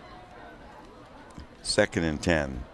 It was very good coverage, and again, you need something to take the heat off, whether it be a draw or a screen, to offset this pass rush here in the last few minutes on with either team. So DJ Malott back on the field at the quarterback position. The Cougars have been alternating between he and Cooper Crick. Triple wide receivers to the near side. 4 wideouts all together. Big rush. They set up the screen. It's Ross. Look out. Picks up a block, rambles forward, a flag thrown as Ross nearly makes the 35. We'll see about the penalty.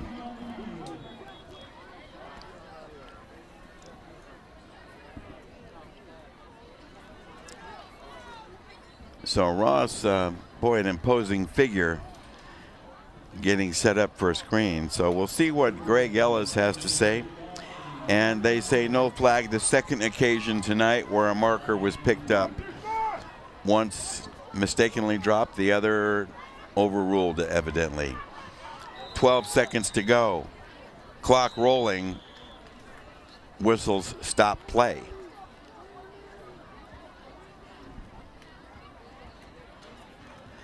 This game has been disjointed with penalties, broken plays, and indecision on many of the plays. Well, that can happen on, the first ball game out of the gate, and it can, and we have seen that during the first half. You're right. 2nd and 10 from the 36. Just 9+ left, and we're still not ready to roll. Greg Ellis has something for us. Evidently a timeout by Capital coming with 9 seconds. They mark the football, they move it back. Well, there's an undue delay on the part of Cap Christian. So it's spotted at the Cosumnes Oaks 41. 5-yard penalty, 2nd and 15 from that spot with 9 ticks left. Same formation, it looks like. Malott flushed. Scramble, throw deep, right corner. Incomplete. Nice job by Malott to escape the rush and put that football pretty much right on target, but no deal. Well, 23 with a great effort down there. And we have come to the conclusion of our first half on the final play there. Close, no cigar, and at the intermission, a 10-point lead for host Cosumnes Oaks, leading at 23-13. And an interesting first half to an intriguing season opener here between these two squads. It's a first ever meeting between Capital Christian and Cosumnes Oaks. Both teams having changed leagues, moved up in division classification, and it all makes for the unknown factor. Lauren Goodman momentarily will be chatting briefly with head coach Derek Milgram of Cosumnes Oaks, whose ball club is on top by 10 with, despite some irregularities, a very impressive first half by a very young ball club. Well, yes, I think that these two teams are matched up pretty good. Let's toss it down to Lauren. She's standing by with Coach Milgram.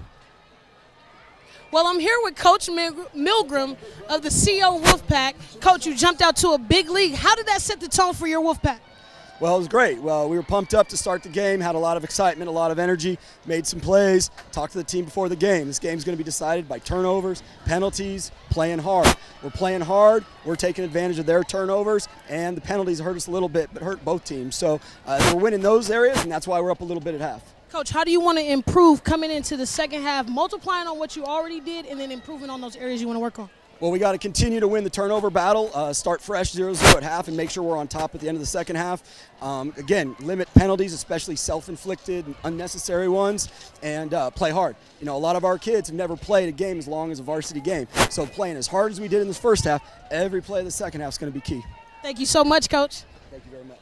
Appreciate it. Okay, Lauren, thank you. Coach Milgram identifying some areas, but happy to be on top by 10. We are at the intermission.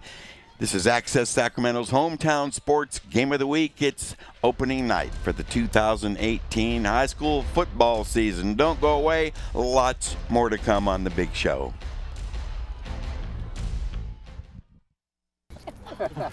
Maria, so how's work?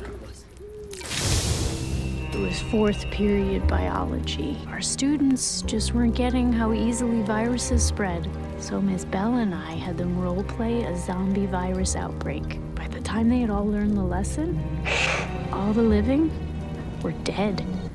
Hey, how's your job going? That big sales meeting I planned? Next year, I might get to go. Cool. Your son wants to get a cat, but you're allergic. Do you A, prepare yourself,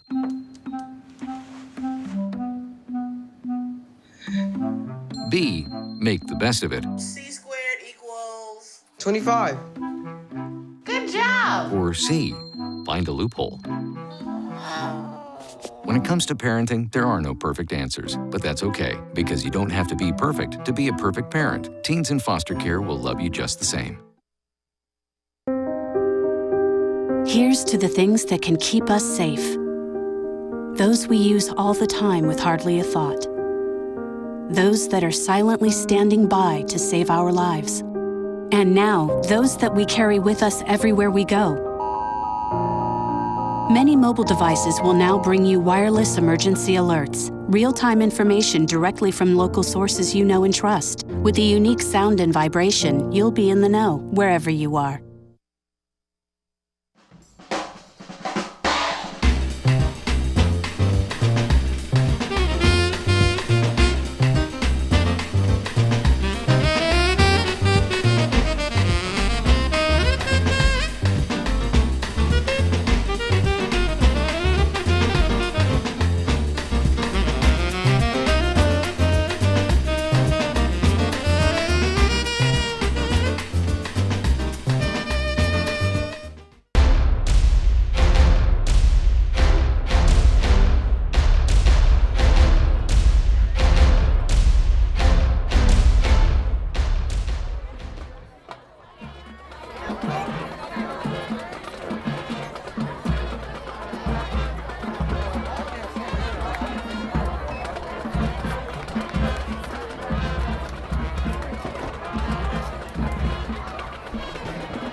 The score for the Folsom game? What was that?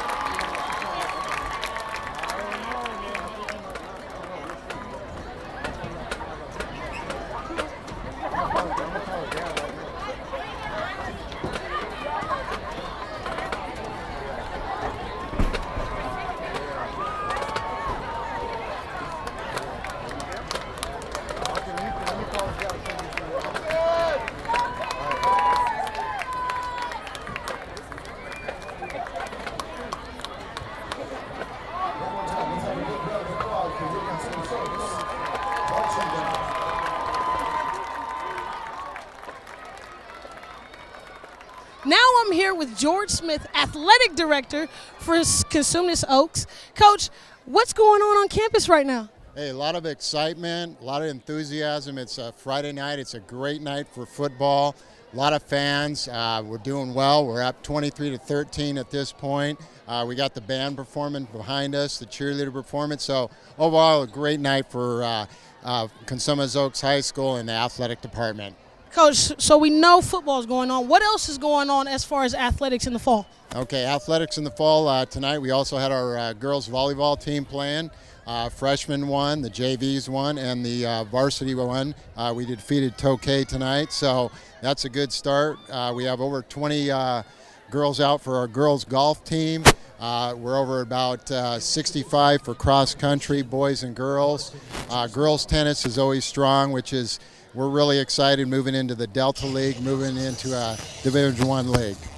Coach, it seems like you guys have a lot going on here at CO. What is the morale like with the athletes? Are they supportive? Are they on the same side with each other? What's that community like? Oh, the athletes are great here at Cosumnes Oaks. We're very blessed to have a great student body.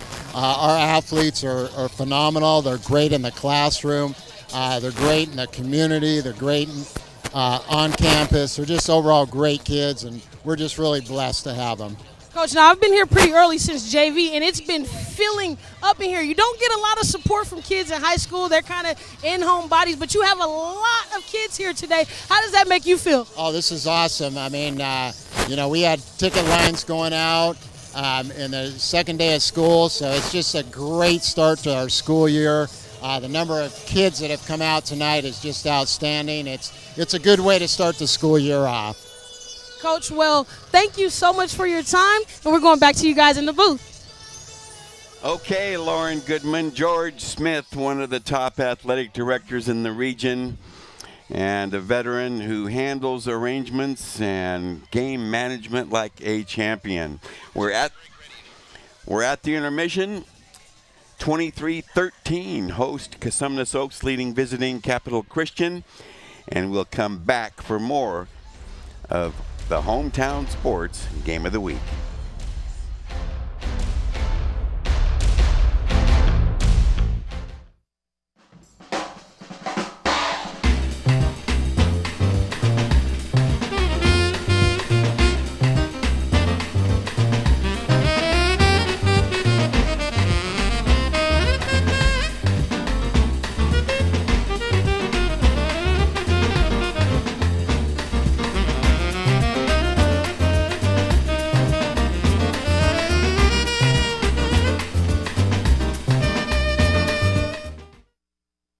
I'm Ferdinand. You look at me and think big. You think scary, but I'm a little misunderstood. Funny! Sorry, I almost killed you. We've all been misunderstood. You're not a fighter. I don't understand that at all. Kids with learning and attention issues like dyslexia and ADHD are misunderstood too. Take the time to understand. Best plan ever! With the right support, everyone can reach their full potential because you can't judge a bull by his cover. Learn more at understood.org. They call me Prince like I'm royalty or something. But the places I've lived ain't no palaces. So I don't need grilled salmon or a new scratching post. Just give me a cardboard box and a can of tuna and we're good. You can even change my name. I'm cool being the kitty formerly known as Prince.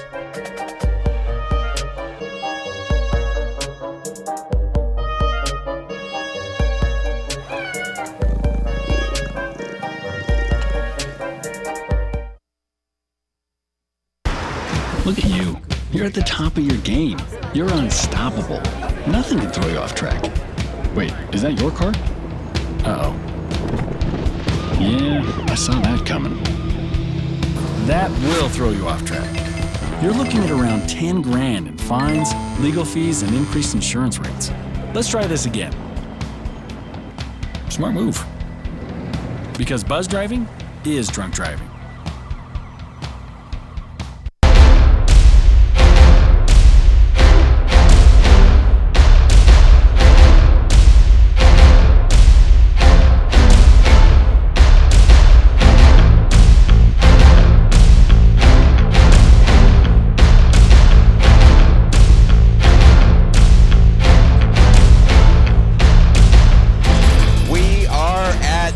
Intermission. Welcome back. Nice to have you with us this evening for Access Sacramento's Hometown Sports Game of the Week. It's been an interesting one and a wild one for a season's opener here as host Cosumnes Oaks leading by 10 over visiting Capital Christian and Coach Domino.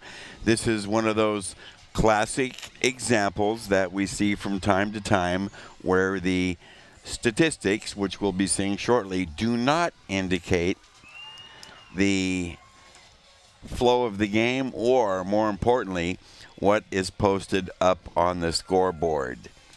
Very misleading. Very misleading, and the score is 23-13.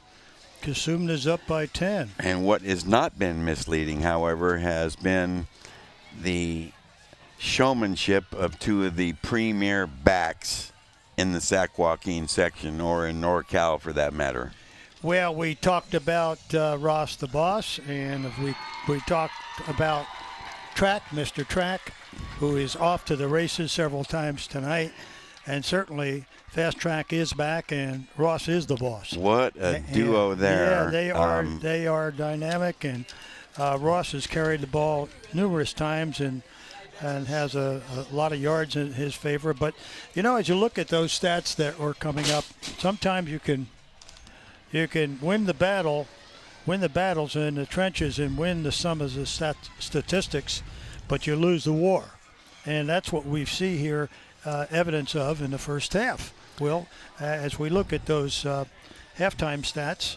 We'll dig into that a little bit, but for a season's opener, we are seeing some of the typical indications of early season play, which is not mid-season or playoff type intensity or caliber. Lots of mistakes, lots of plays that didn't result in a penalty but were misplayed, and the coaches still having to reach some final decisions. A lot of experimentation and trial and error this evening. Well, we said that in our pregame that some of the backups are going to be battling for position because when you have two young teams, particularly in the case of Cosumnes Oaks, where there's a battle in a lot of positions going on, and mistakes are made. We've got some young juniors and sophomores playing in their first varsity game. And it's a step up. The speed level coming from freshman or JV to varsity is very evident. You can talk about it, but it shows up on the field. Lauren Goodman ready with head coach Casey Taylor down on the field. What you got, Lauren? Here with Coach Taylor. Coach, how was it talking in the locker room with your team? Well, we said, we're lucky to kind of be where we're at. We felt we made some mistakes early, gave them a quick touchdown on a fumble and had a safety. So I think that's the difference in the game right now. I like how we're playing up front. Just got to execute and finish off some drives. Made a couple adjustments on defense. I think we'll be a little better sound on that. And we just got to play hard. I think our guys are first game jitters and all that kind of got caught up. But I was proud of the way we responded. But we got to have a good 24 minutes. We're playing a good football team. And we got to have a good third quarter coming out here and setting the tone. New quarter, new half, Coach. What do you want to do with your quarterback? See you doing a switch and change up. How are they going to help your team improve in the second half? Yeah, we'll see. We kind of been rotating coming in here. They've both done a great job, and we just want to see who kind of emerges a little bit. So we'll see how that goes. If one gets hot, we'll kind of stay with that. But I think the key for us is first 6 minutes. We got to get a good kickoff here, kind of pin them down. 13's been killing us on return, so hopefully don't kick it to him, get one in the end zone, and use this win has been a big factor. Seems like whoever's had the wins had the quarter, so hopefully we're going to respond and have a good 6 minutes here. Good luck in the second half, Coach. Back up to you guys in the booth. Thank you very much, Lauren. Lots to be said for Casey Taylor's remarks. Ever confident, and I imagine that was quite an intriguing halftime talk just now. I would say so, knowing Coach Taylor for many years, both in his Oak Ridge days prior to going to Del Oro, and certainly he can motivate a football team. He is a very sharp guy, has a great staff over there, a lot of experience, and I'm sure they'll make some adjustments, and I think we're in for a great second half. I really do. I do as well. Based on some of the confusion and busted plays in the first half, I think some of those things are going to be smoothed out. The halftime intermission helping in that regard, and the players, breaking the ice, getting over early game jitters and so forth. So things should be settled down pretty well here in the second half. I would say so. And like I said, you got veteran coaches here, but kids will be kids, and when sophomores and juniors are playing their first varsity game, you don't know what to expect. I thought Grigsby, right out of the box, looked very much poised for a young sophomore starting his first game. He has great run ability, Will, and seems to me he throws better on the run than drop back. Okay, a look at the stats. We have, as we mentioned, misleading numbers, you might say. Well, yes, they are. As you look at those stats, why, certainly Cap Christian has got a ton of yards, rushing yards, 102, passing 6 for 10, 82, a total of 184 yards versus 82 yards out of Cosumnes. And then when you go down to first downs, it's really lopsided. 12 first downs for Cap Christian, 1 for Cosumnes Oaks. Turnovers, 1 for Cap Christian, a very costly one that cost them 7 early in this football game. And then, of course, penalties. You've got more against Cosumnes Oaks, and time of possession is in the favor of Cap Christian. Now, as you look at the whole, it goes to show you that stats don't tell you the whole story. So stats are heavily in favor of Cap Christian, but that scoreboard indicates a 10-point lead by Cosumnes Oaks. And as Coach Casey Taylor alluded, the safety on the high snap and punt formation. And then again, the turnover deep in the red zone for a touchdown, basically the difference in the game Certainly right now. Is. That's 9 points and they're down by 10. So that's a big factor. Well, that Wolfpack sideline, pretty excited, and for Capital Christian, they look like they're raring to get back out there with a new look and a new lease on the outcome of this game. Well, and a night like this, despite the fact everybody keeps telling you stay hydrated, why? When you get temperatures this high, young athletes, they're putting out a lot of energy, and they've got to keep drinking that water, or else we're going to have a lot of cramp ups.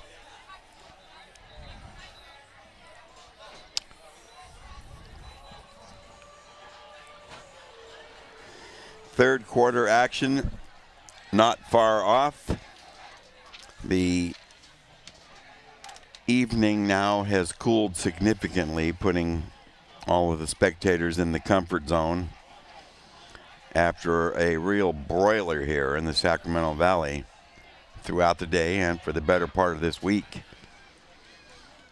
But now nice and cozy. The illumination here at the Cosumnes Oaks Franklin Community Stadium in full effect. And we'll see.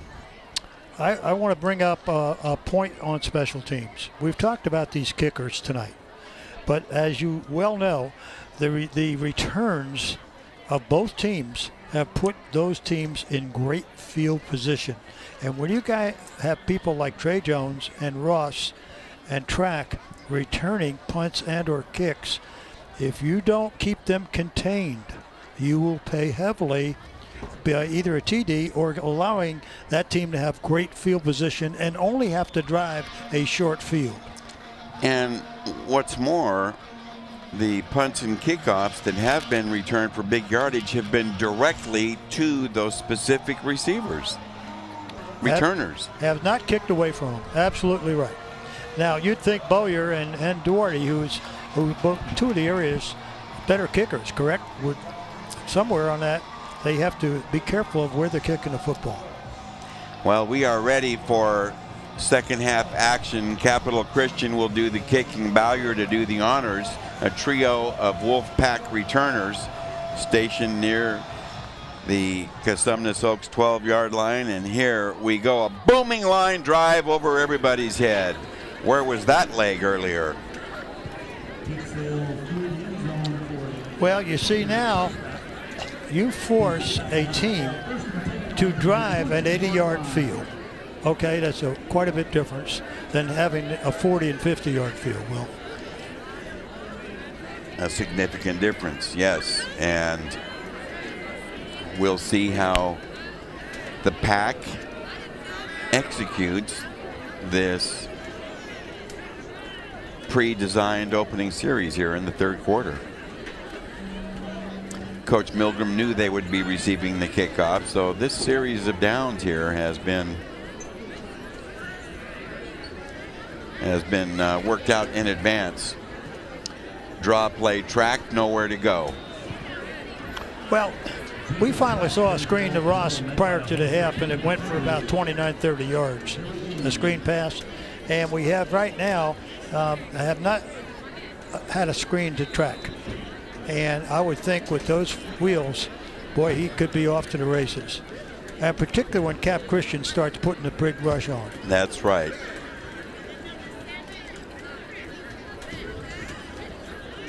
Double wide receivers to the top, triple wide receivers, one to the bottom. Grigsby fires right and has a hookup to Broussard, short yardage, but he makes the 25 or 26. It'll bring up third and about 5. Well, it seems they can run more of that. They have a long 5 here, and when you got wide outs like Broussard and Jennings and King, and particularly Broussard uses the field. Cam Broussard, I'm very impressed with him on his athleticism and his field presence. And to me, he'd be the guy to go to on plays and move the chains. Motion shown in that Wolfpack backfield. Grigsby wants to throw, flush and throws on the run, going for Broussard, overthrown. Some contact down the field on the coverage there by Bass. If we see that again, watch. He has a 10 to 15 yard gain in his hands. Wide open right in front of him. Well, experience is a wonderful attribute. I'm sure that'll be brought to his attention. So now they face the third and better than 5. And another look at the play. Watch him break containment. Nobody there with a blocker in front. Incomplete. Grigsby through the air, 3 out of 6 for 22. Broussard has a couple grabs for 6. a punt on 4th and 5 is going to die near midfield. I've never seen so many lateral bounces on kicks in one game ever before. Well, you know, I agree with you. It's their first game of the year, but I'll tell you, really 27-yard punt. Wow. Like you said, I haven't seen one bounce forward. I haven't seen one end-over-end bounce forward. 27-yarder. Those punts are not turning over. We've seen 3 punts that traveled fewer than 30 yards tonight. But the football parked at the Cougar 49, so they hold on D, force the punt, and take over at midfield. Well, once again, a short field for Cap Christian. Now they're leading in stats, but losing on the scoreboard. And like Coach said, they gave up 9 points on turnover and safety, the bad snap. So looking at it from that viewpoint, you know, this is a 10-point game. Could have very easily be a 1-point or tie. And is Capital Christian really going to spend a time out here like this? Well, gee whiz. It's amazing because I don't know who the quarterback is. I missed that. But it seems to me that there's a lot of coaching going on, particularly with the new quarterback, Crick.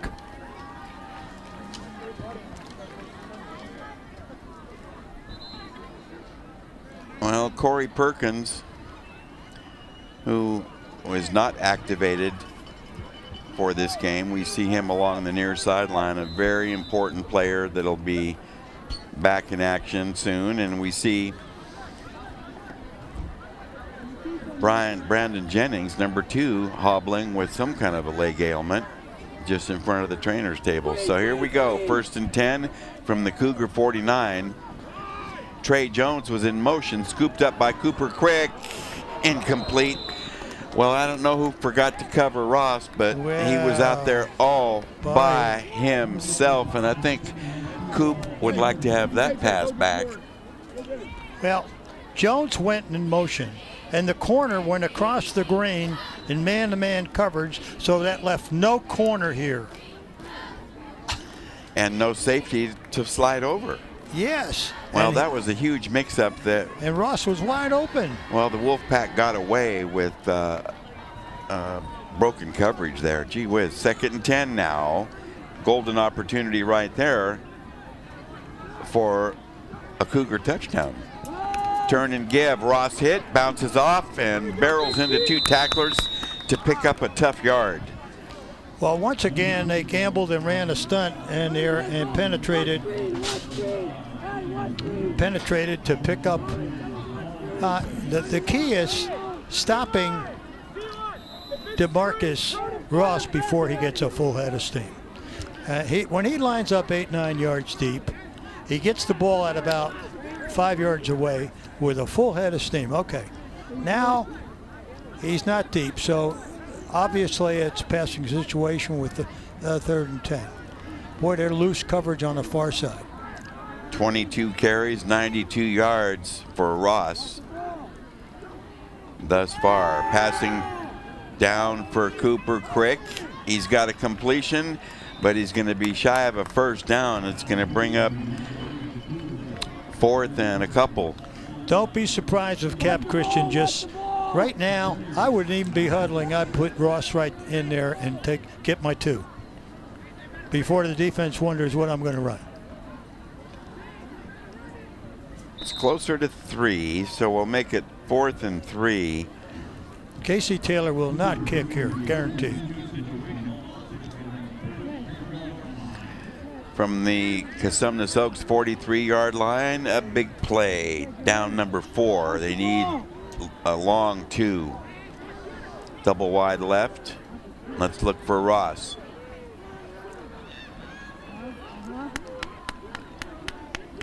Boy, long He's count. trying to draw him off and then punt. My goodness. Ross right through everybody. Look out, and he is gone. D. Marcus Ross. 43 yards right up the gut. His 2nd score of the night. And once he broke that line of scrimmage area, the examination was over. Absolutely. He had a full head of steam, and no one wanted to wrap up.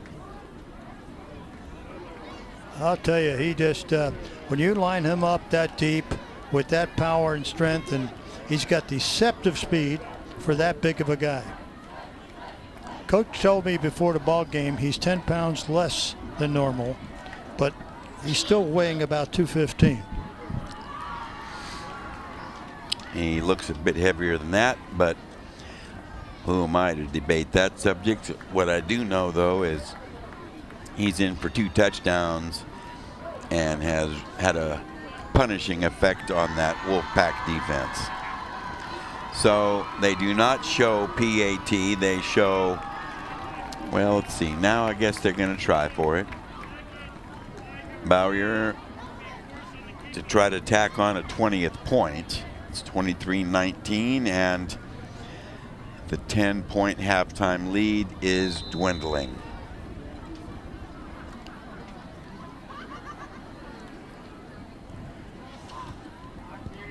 A line drive wide left, no good.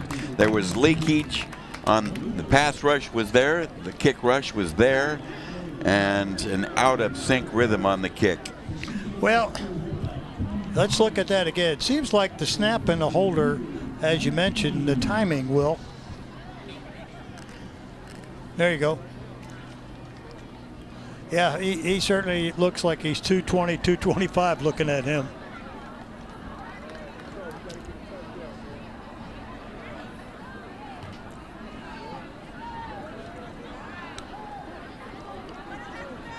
So DeMarcus Ross hits pay dirt for the 2nd time this evening. Well over 100 yards for the game, and could push that to a couple hundred before this evening's over. Still, however, despite lopsided statistics, Cosumnes Oaks on top now by 4. A significant miss on that PAT.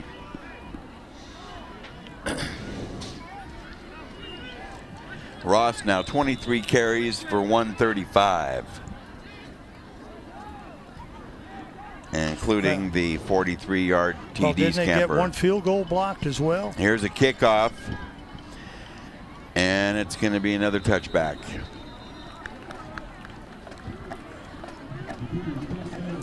And they did have a field goal near the end of the first half blocked. So, right. So you have a fumble and a block kick and a bad snap safety. Those are huge in this football game. Well, they probably feel, Capital Christian that is, that they should be ahead in the ball game given all those scenarios, but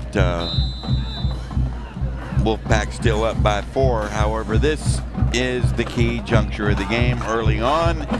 A huge possession requiring Cosumnes Oaks, the Grigsby-led Wolfpack, to drive the field and make something of it.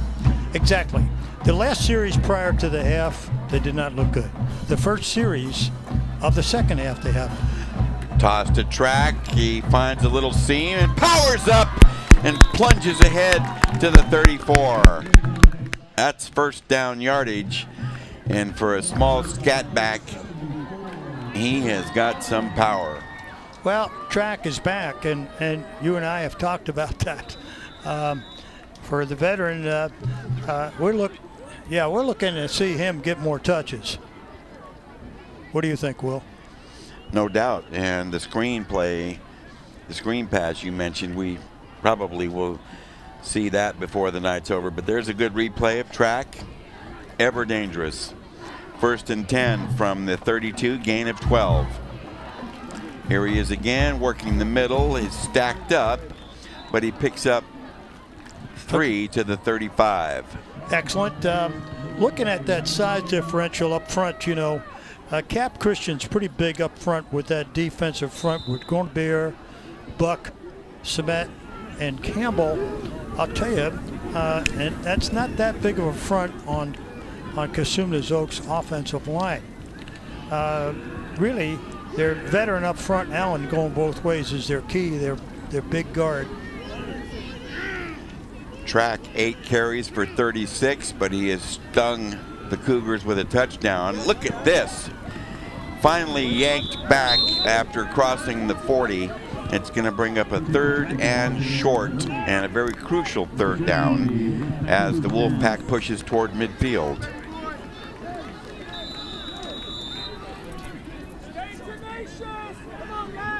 Once again, watch track. Gaining extra yards after contact. There it is. It is a 1st down. I stand corrected. 1st and 10 from the Pack 42. Grigsby flushed on the run, throws up the right sideline, has a wide open Broussard, and this could be a TD, but he's chased out of bounds near the 10.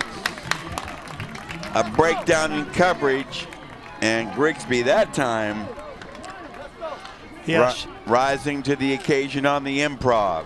Very much hitting Broussard. Watch, I like the poise he showed here. Flushes the pocket and looks down the field. Wide open Broussard. I like the patience that he had in flushing the pocket, keeping his eyes up the field. That was very nice by the young sophomore.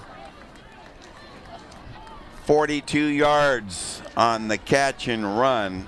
1st and 10 from the Capital 15-yard line.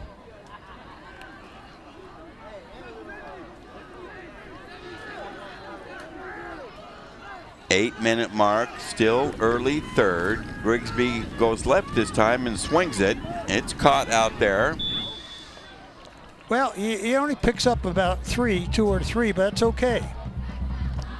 That's okay. And again, the young sophomore's getting his feet wet here tonight, and I think that he will be truly a good 3-year starter for Coach Milgram. I really do. He's going to only get better. Gain of 3, 2nd and 7, football at the Cougar 12. 7:20. Clock rolling on as we're getting close to midway 3rd. Triple wide receivers all in a cluster to the near side. Grigsby looks that way, rolls it, chased, fires, incomplete. Once again, he's got at least 5 more yards. He's broken containment numerous times. He's got good wheels. He stands to use those more. If we see that again, he has at least 5, maybe 10. 3rd and 7 from the 12. Bass out there with some of the coverage on the play for the Cougars. We have not seen a significant play made by Elijah King yet, and we do remember the early leg injury that slowed him in the 1st half, but he factors big. He does. Grigsby has all night. Fires to the end zone, incomplete. Once again, they're dropping off people and into coverage and giving him an opportunity to run the football. Somebody's got to be telling him, to run that play and just run it. Nope, no. Flush the pocket, break contain. No, he could have run to the 5-yard line, at least maybe a touchdown. Wow. 5 for 10 for 67 through the air. 42 of that was a big bite to Broussard on this drive, but now they've run out the string to 4th and 7. Well, what is this here? They're kicking a field goal. You tell me. They're kicking a field goal. Watch this. I think they'll kick a field goal out of this. They'll shift everybody. We've got some deception here. Oh, my goodness. No. Oh, my goodness. The lob to the end zone, off target, and a flag thrown. Rodarty with the coverage near the goal line on the play intended there for Daniel Williams, 25. Wow. And we'll see what the officials come up with. Casey Taylor out onto the field from that Cougars sideline. Well, he's got interference. And don't tell me they can't pick up the flag here. It either was or wasn't. All right, Greg Ellis wearing the You white don't cap. wave the flag. It is what it is.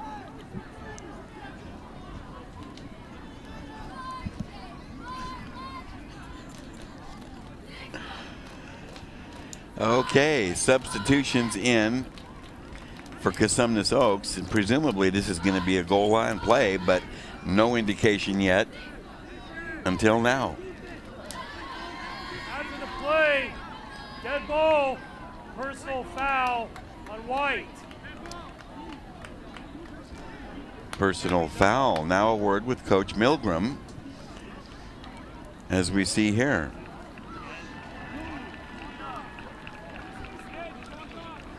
Another look.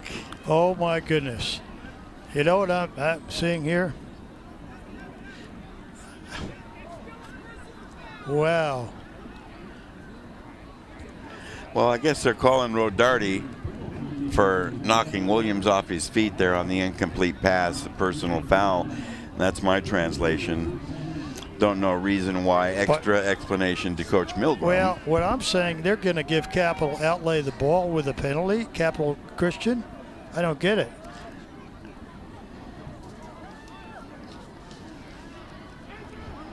Well, I would say abundant, I don't know if confusion, but clarification certainly. Ongoing clarification.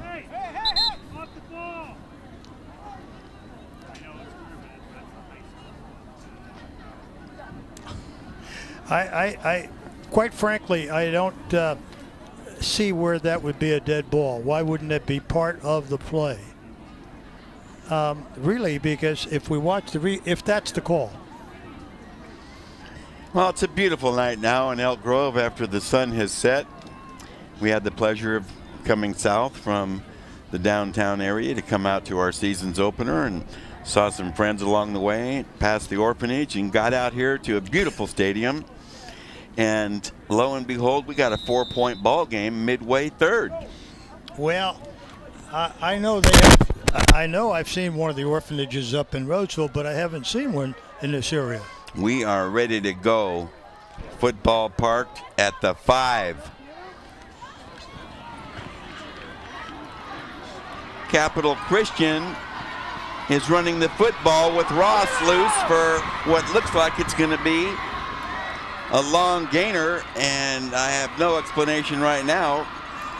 He's loose and covers the entire field for an apparent touchdown.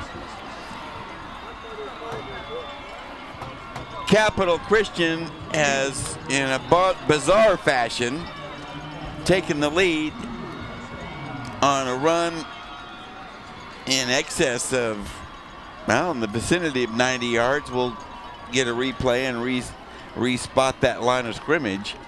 Well, 95 yards, and the last 30 of it was in question. Ross looking fatigued after about 30 carries. Who could blame him? He waited for his blocker down here, signaled his blocker to get out front. He needed one more block down about 15-yard line. Well, right now, mass quantities of confusion enveloping the stadium here. The PAT try got it at 6:36. Another look at this quite unusual touchdown. DeMarcus Ross, Daniel Williams with a chance there. Oh my goodness. Sideline tiptoe. Reversed the field. He ran about 150 yards on this play, I think. I'd say so. Where's my blocker? He's well over 2 and heading for the 300-yard mark. 24 carries for 230. Now, there's a big conference going on down below. I would think so. Would you explain that to me, Ref? Derek Milgram, I'm sure, has questions.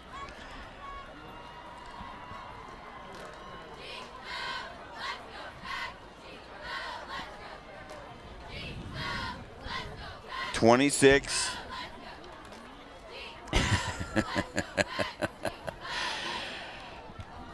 26-23. Capital Christian has seized the lead for the first time this evening. Evidently, they're saying Cosumnes Oaks forfeited the football on downs at 4th and 1.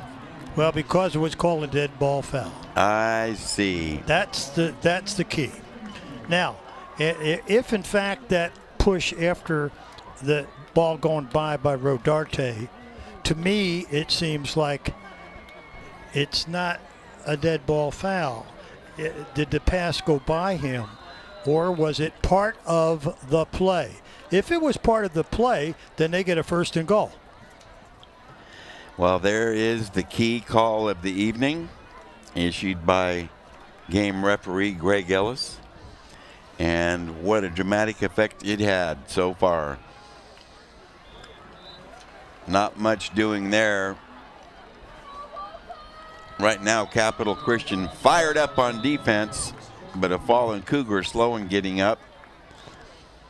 And right now, a disgruntled band of Cosumnes Wolfpack suddenly behind here after it looked as though they were going to add some insurance from deep in the red zone. Well, again, as we talked prior to the half with about 3 minutes, well, actually less than that, where they were unable to move the chains and had to punt. Got a very poor 27-yard punt, which gave an opportunity for Capital Christian to maybe get another score. And then the first drive off the half, and now they have the football for the 3rd series. And it's important, as you mentioned on the last series, that they move the ball. They did move the ball all the way down to what, the 10? They did. As a matter of fact, well, they got it to the 12-yard line.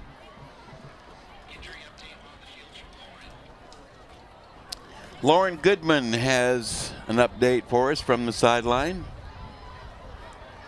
Injury update from the field. We have Justin Hope, number 34 from the Cougars. Looks like he's suffering a cramp. He's the 4th or 5th player on the field today with a cramp injury or a cramp-like effect on his leg. We're going to have an update when we come back from the sideline. Thank you, Lauren. Hot day, hot week, hydration crucial. And middle linebacker Hope trying to get stretched. Well, once again, Cosumnes Oaks has got to put something together here, sustain a drive. They've gone from 10 up to 3 down here in a short amount of time, halfway through this quarter. It all started in the last few minutes of the second quarter, and where they kind of looked lackadaisical in terms of play calling and or moving the chains. So this is big. We needed some plays here by Grigsby, and along with getting the ball in the hands of Track. Well, he's had a profound impact on tonight's game. Needs more touches. Exactly. 2nd and 8 from the 22. Here he comes, right side running, nowhere to go. Tough D. Bass there to seal off that hole. Number 8 with a nice stick. Well, what I don't see on there is he did not get a lot of help out of his blockers. And it just seems like Cosumnes is looking a little tired right now, and again, they're both under the heat, but I thought the bigger, larger Cap Christian boys would be a little more tired than Cosumnes. Midway third, anybody's game, but the Cougars have the initiative. Over the middle, interception. Yeah. Totten with the pick and a run back inside the 35. Cougars in business.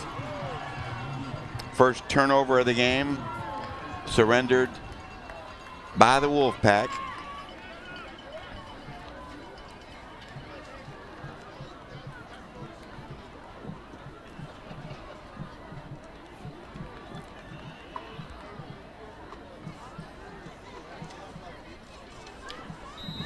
Well, number 6 Totten versus his old teammates. There you go. Grigsby back to pass. Throws the ball down the middle, and there's Totten right there. Picking up blockers. He was intending that throw for Keon Foreman Brown. That's a nice tackle. One of the best tackles today, so by 52. Outstanding. 52, Santiago. And we got a limping Ross going off the field. Well, he had a full night's work by halftime. Well, he looks like he's all right now. Watch him testing it.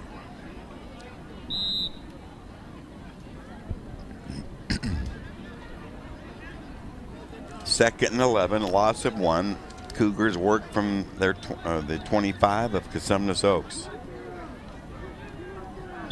Ross now 25 carries for 230 yards, a couple of scores, 3 scores, and quite a night for the big guy.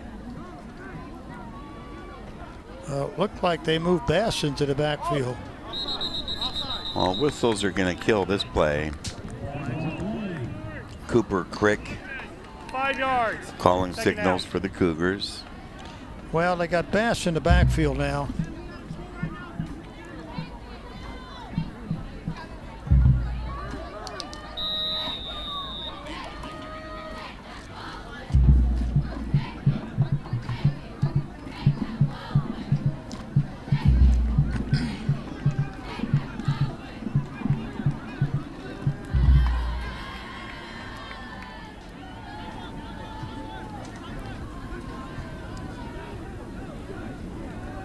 First and 10 from the 30, upstairs, wide open, Trey Jones, touchdown Cougars from 30 yards out.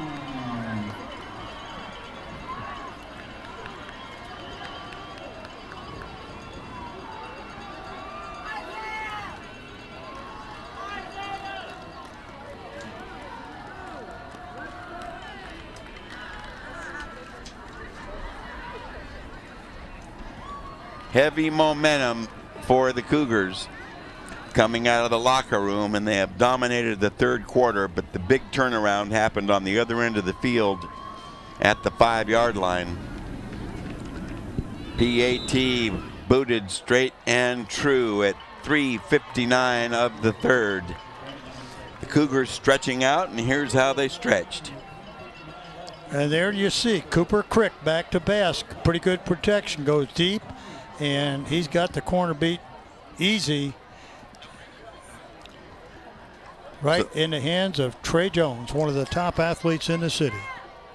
Williams with the coverage, and there you see now the 9-point cushion and continuing momentum for Casey Taylor's Cougars. Make it a 10-point cushion, 33-23. A reversal of the halftime score. Well, certainly is. We got a 20-point turnaround. A 20-point turnaround in a matter of maybe 9 minutes. And again, pointing to that situation down there, certainly there's lots of ifs, buts, and perhapses here, but a punch in for a TD there would have neutralized the Ross 95, and we would have had a tie. Booming kick to the end zone, touchback. Well, that was a long conference out there, and I'm assuming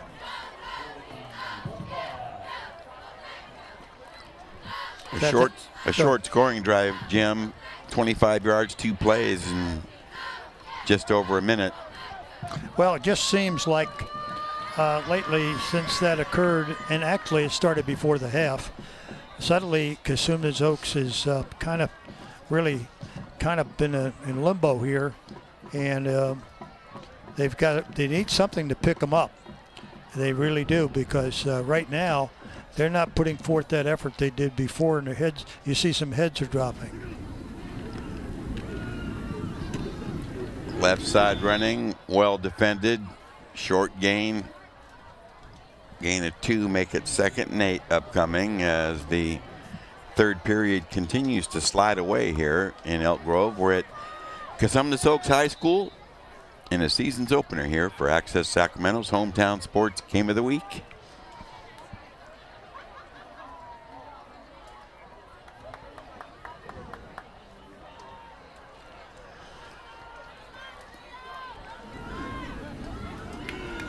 Anthony Grigsby, sophomore QB, working under duress, fires right. Track has the catch, and Rodarty wrestles him down head first. Well, yeah, it's just right now everything is going Cap Christian way, and I'm looking inside from tackle to tackle here, checking out the blocking schemes and so forth there, and Cosumnes Oaks needs a spark right now to get something going. They send triple wide receivers to the left, one to the right.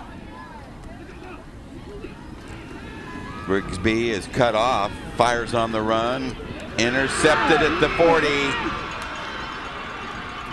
and this game has turned from bad to worse for the hosts.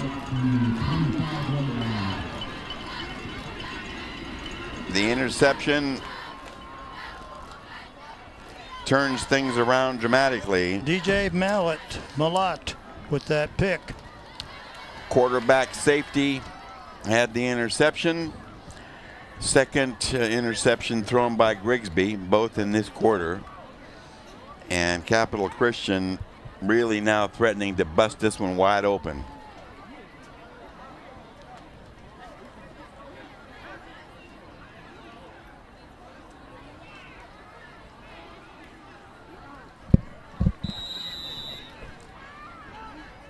First and 10 from the Wolfpack 21. Left side run is stuffed. Nice job there by the Wolfpack D. Well, I don't know if we're going to see more of Ross. Well, he had that carry, but that young man could stand arrest.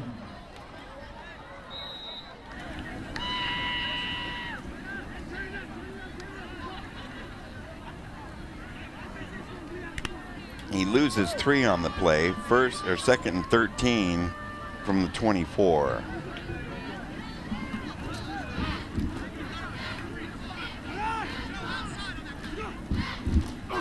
Turn and toss. Ross fires a pass to a wide open receiver.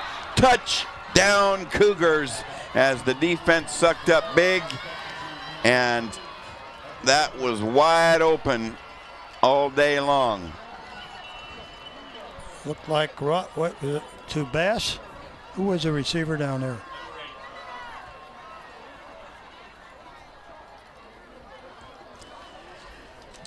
Wide open. The touchdown reception. Isaiah Bass. No, it wasn't. It was Rayberg, number 9. And he could not have been more open. Oh, excuse me. Yeah. Rayberg, yep. Number 9. Oh, my goodness. A PAT is good at 1:41, late third. Here's a replay of the TD. Ross to Rayberg. Yes, it is number 9. Yes, it is Rayberg, and he's got a touchdown.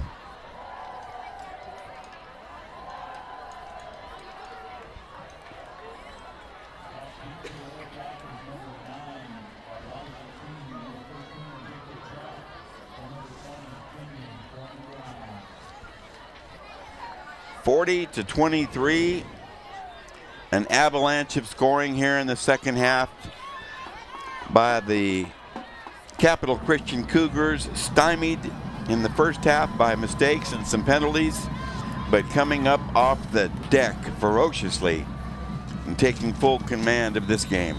Well, in the first half they won the battles and lost the war, so to speak, 10 down. In the second half, they're winning the battles and the war. Line drive kickoff over everybody. Another touchback. We're seeing some strong legs out here in the kickoff department and not so strong in the punting, but a lot of touchbacks. And this one no exception. So Grigsby and the Pack will have the football and start from their 20.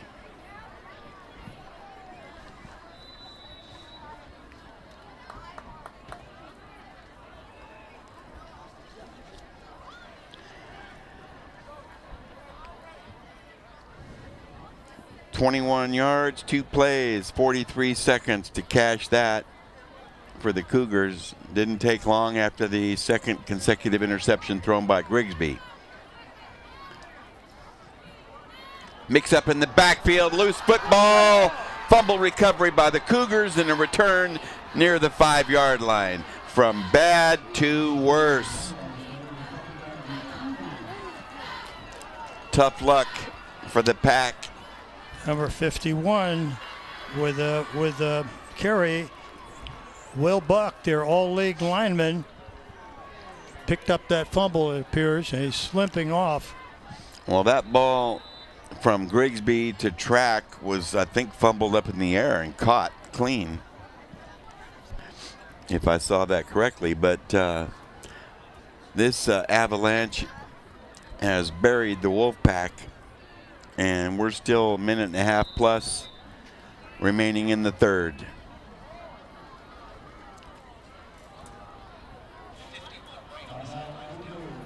It looks like Will Buck. Will Buck, the all-league lineman, is down.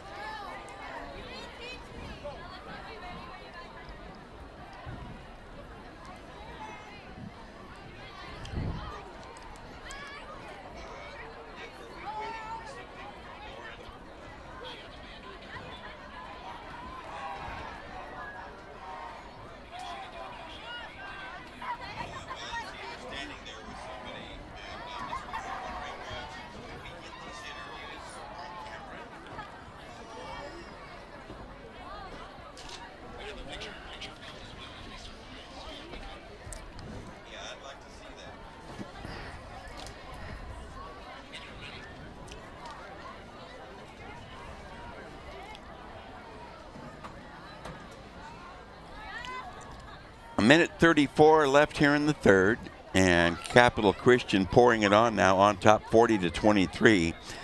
Lauren Goodman is standing by on the sideline with a special guest, and we're going to hold off for just a moment and run a play here and see what comes of this opportunity for Capital Christian. So hold tight, Lauren. We got something up our sleeve here.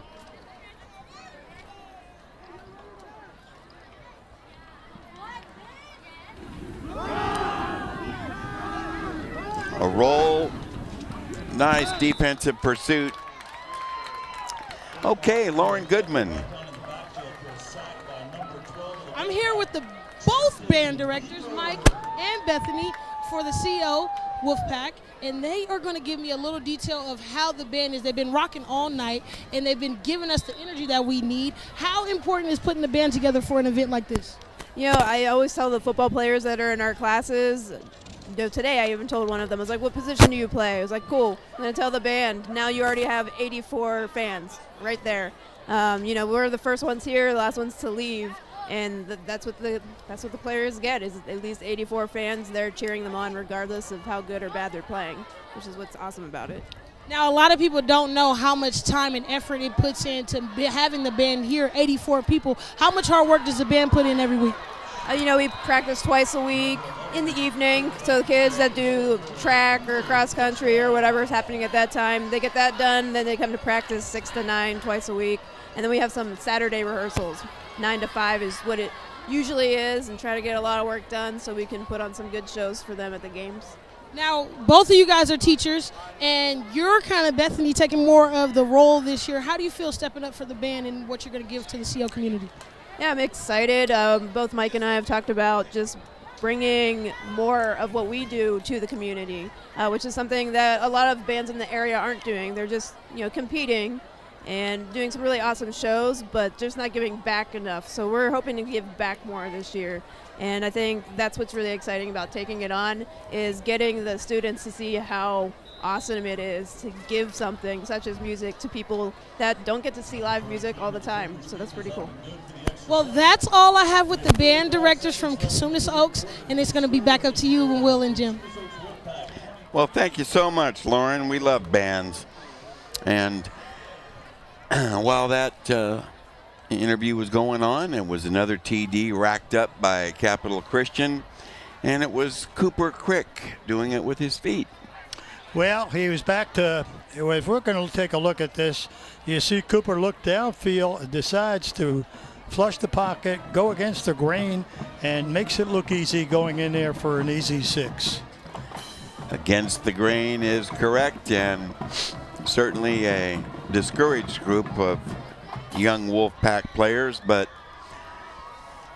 it's a long season and they have an outstanding coach. These young players will continue to develop, but right now, Casey Taylor's Cougars are rolling. Well, they certainly are, and when you get into this kind of situation, anything you call works. Really, it's not a question of what play you called.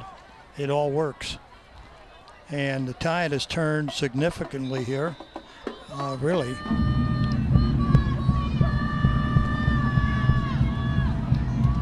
Two plays, 15 yards in less than a minute for the Cougars to get back on the board after that fumble recovery by Buck. Booming kickoff, put up another notch for touchbacks.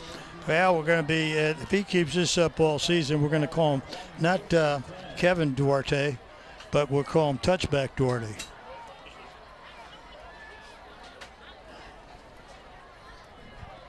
So he hits, got a good strong leg, only a junior soccer player, outstanding. 16, I believe. 16 for Cosumnes Oaks. And Bowker wears 14, and it's 47-23, Capital Christian. Grigsby to King, who has some running room after the catch. He's dropped shy of the 30. Nice little chunk on first down. Clock rolling with 15 seconds to go here in the third. Gain of 8.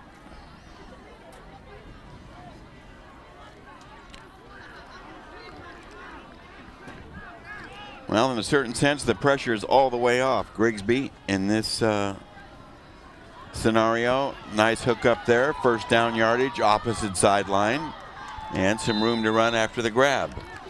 Well, it's, they're catching Capital Christian in a very loose coverage now, and the affordability of having, loose coverage and keeping everything in front of them. We've played 3, and the Capital Christian Cougars, trailing by 10 at the half, are on top big, 47-23. Don't wander off.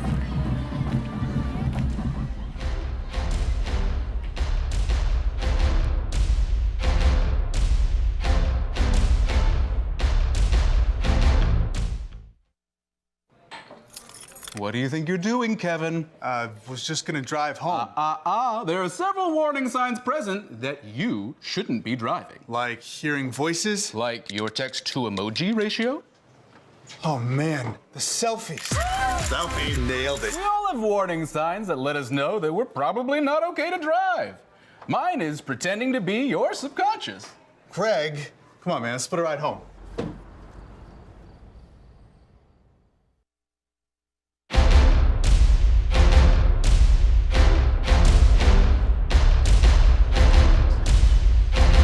Boom, hitting the backfield after a toss.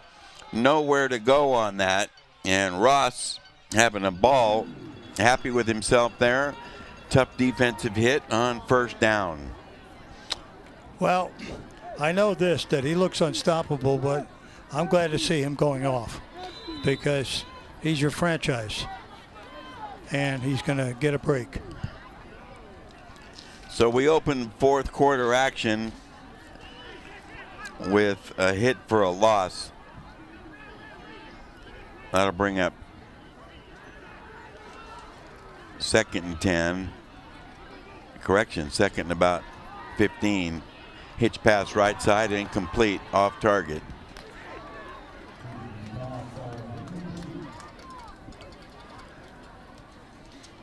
Well, I think that young Anthony Grigsby will learn a lot after watching film of this football game, and he'll grow from it. Oh, yeah, no doubt. And a look at total offense through 3 quarters. Capital Christian, 391 yards, running 44 plays, while the Wolfpack, 31 plays, 189 total yards, nearly double. Nice production for Casey's outfit. Nice draw play. Track outside. Nice cut. Nice cut. Another cut. Watch out. Down the side. Track is back. That's a highlight run. 64 scintillating yards on the touchdown run. As good as it gets. Take that. Nice answering salvo by the mini back. I love that wraparound draw if we see it from the start. That's an outstanding play. And of course, what makes it greater is Track's great moves. Just a tremendous run. That's the best single run of the game. He eluded an array of defenders that were sprinkled all around him. But looky here. The spot of the foul, first down. I believe that's Greg Ellis wearing the white cap making the call, and lo and behold, a neutralized touchdown. The football brought back. It's going to be parked at the 26, and very tough luck, but we're not going to forget that one. In fact, that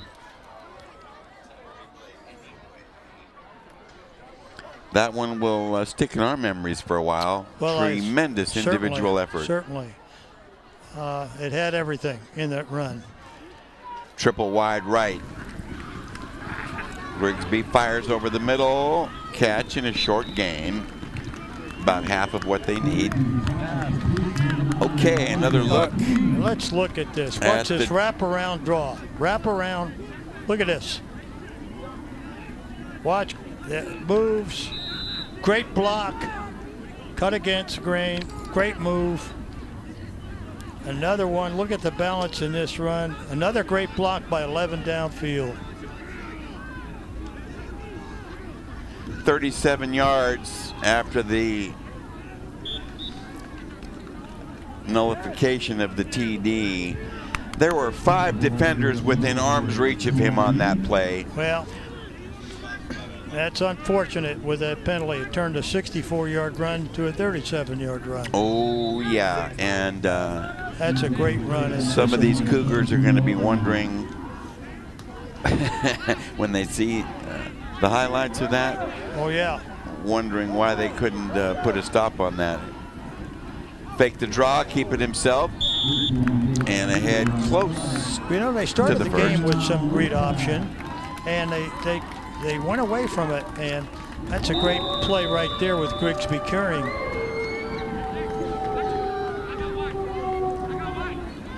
If you recall, early in the first quarter, they used that play. They'd fake the track on the read option and keep it or give to him. 1st and 10 on the keeper by Grigsby. Football parked at the Cap Christian 11-yard line here. Clock rolling with 9 minutes left in the ball game. Track finds a hole, speed to the end zone, touchdown Wolfpack. See, they're running him against the grain. That was a nice call, very nice. Excellent. Counter back. I love the action in that play. Well, Track had to hit the end zone twice to get 1 TD out of it, and he has shown us something special tonight again.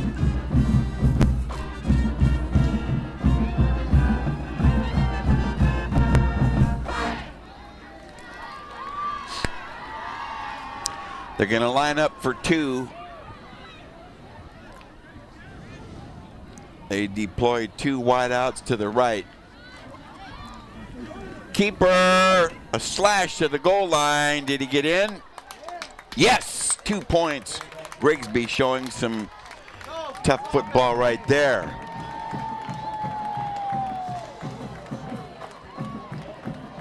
That trims the deficit now to 47-31 with nearly 9 minutes remaining. Okay, let's spin the replay dial. All right, there you see Grigsby behind the back. Watch the number of defenders on this. There's a great block. Look at Great that, arms move. reach. Arms reach, block, chasing him. Now, There's Grigsby. Yep. Nice job for the soft. Great action here. That's great camera work. That's right there. You feel you're right in the run.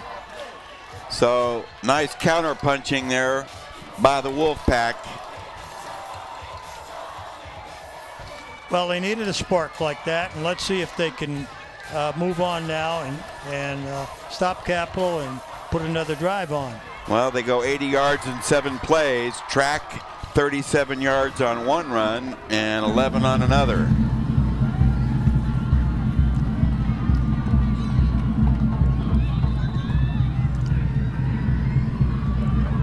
So we'll see what they have in mind for the kickoff. Everybody up close for the Cougars, but they booted away. This will be touchback territory. And out to the 20. Well, we've had a wild one tonight here on our season's opener for Access Sacramento's Hometown Sports Game of the Week. With Jim Domino and Lauren Goodman, I'm Will James, and we've enjoyed the ride, though bumpy and somewhat uncharted territory. Certainly enough action and excitement to keep a large crowd here glued to the action on the field. Well, I don't believe DeMarcus is in there, and I don't blame Coach Taylor.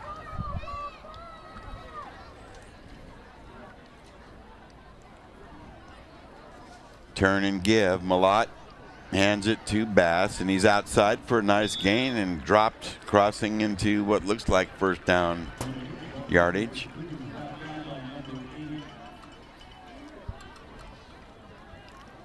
Real close.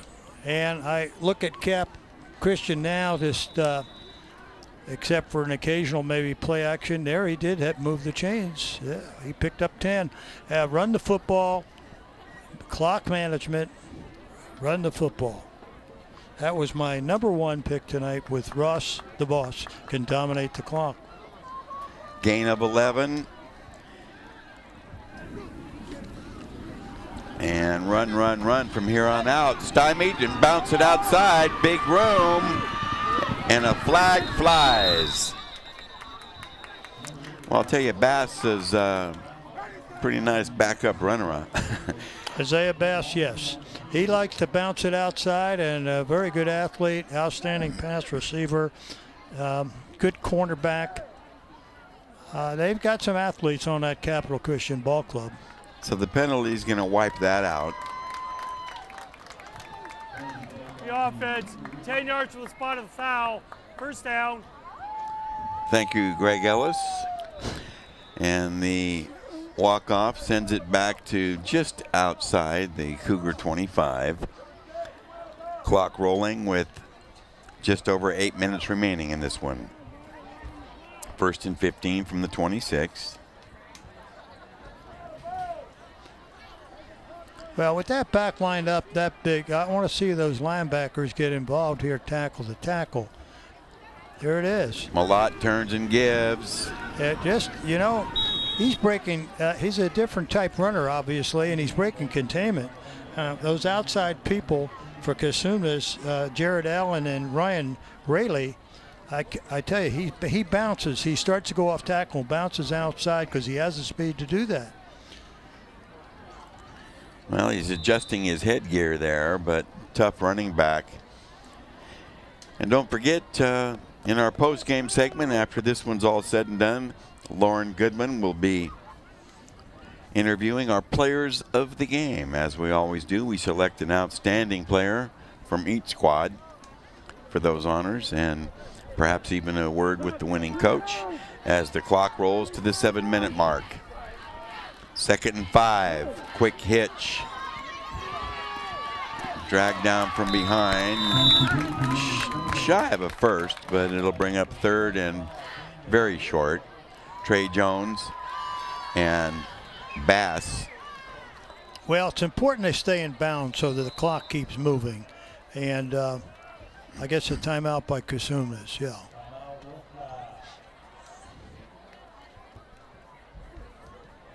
.642 remaining in this one. And it looks as though it'll conclude with an impressive rebound second half effort by the visitors tonight in a ball game that featured 2 teams moving up in division strength, changing leagues, and fielding a number of young players and untested players. Well, it's only game 1. It's a non-league game, but it appears that certainly Capital Christian has enough weapons, and first of all, it starts with Ross to definitely be contenders in that Capital Athletic League. No question about it. You know, with Vista Del Lago and Del Campo, Christian Brothers in there, but I know Vista has lost a bunch of seniors and Del Campo has, so I say Capital Christian, again, they got some pieces and some things to iron out, but definitely looks like a contender in that league. So up to the line on 3rd and 4. Cougars managing the clock with run plays to consume the remaining time.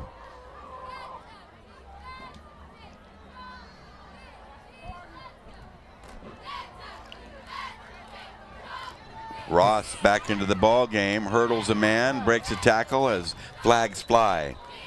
Well, it appears like an illegal block on the part of Cap Christian.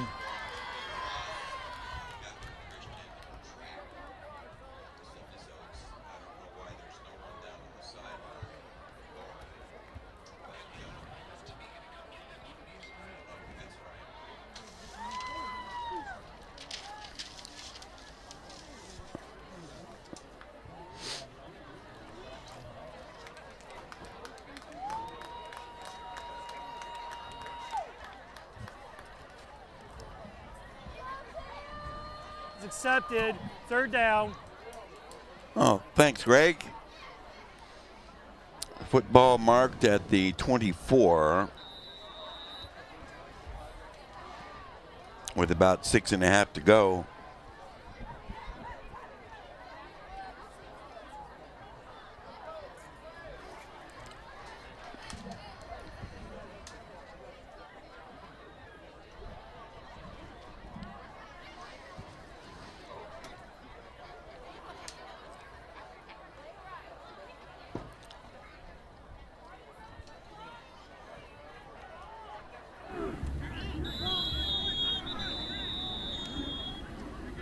Whistle stop play. Timeout taken. It comes at the 6:04 mark. And Capital Christian sitting on a 47-31 lead.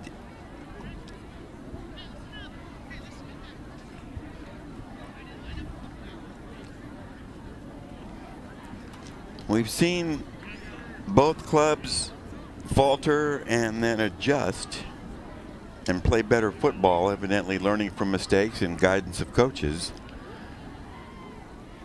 But we can also see that the heat and the hydration factor has made an impact, particularly here in the second half. Without a doubt, both teams, particularly Cosumnes, appears to be tired and looking a little fatigued.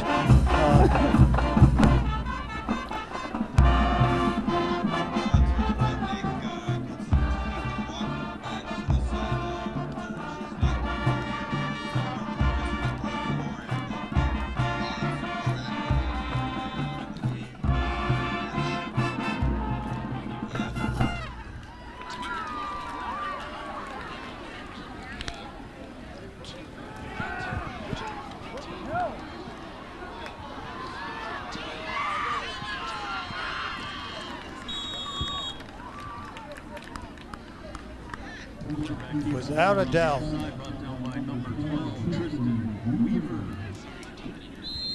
No problem.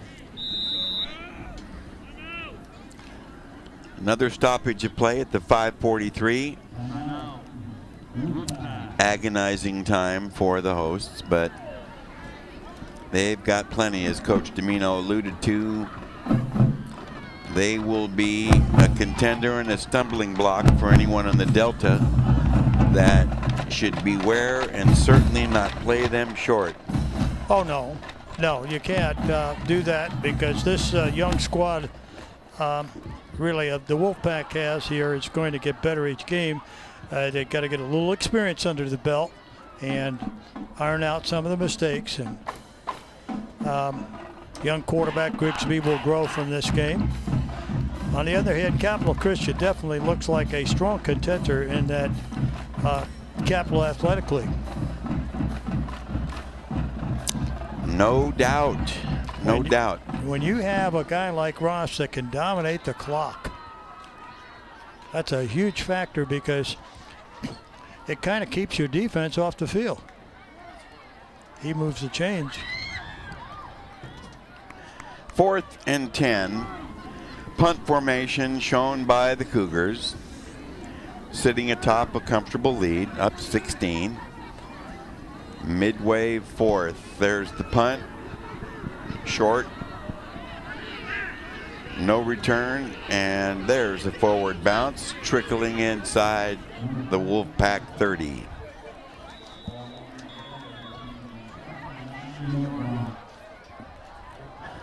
"41 yards on the punt. Nice job.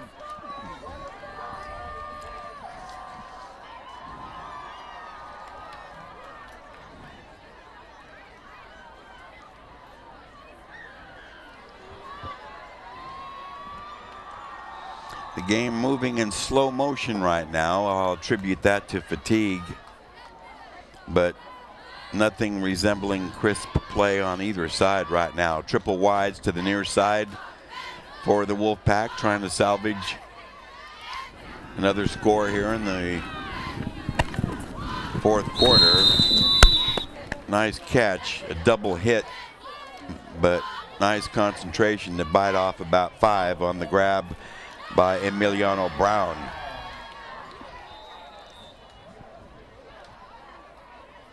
Now we haven't heard much about Brown tonight. Keon Brown, have we?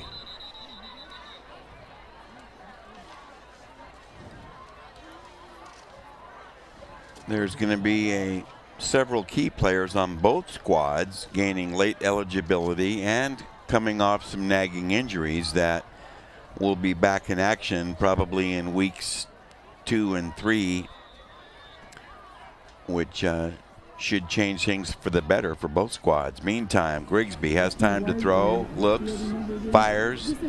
He's got a hook up and a first down. Out across the 40 to about the 42. Nice job. That block was totally unnecessary. It was so well after the play. Oh, well. Wonder why the. Here's Greg Little block Ellis. to the back on the offense. Repeat 2nd down. Unnecessary. Totally unnecessary. Well after the play. Well, that backfires on the Wolfpack. A hard-earned first down is nullified. Football parked back inside the 30 at the 29. So they lose About 12 yards on the play. Start from scratch on 2nd and 10. Fake the track and keep it. Grigsby ahead. Dropped after crossing the 30, gain of about 3. Out to the 32.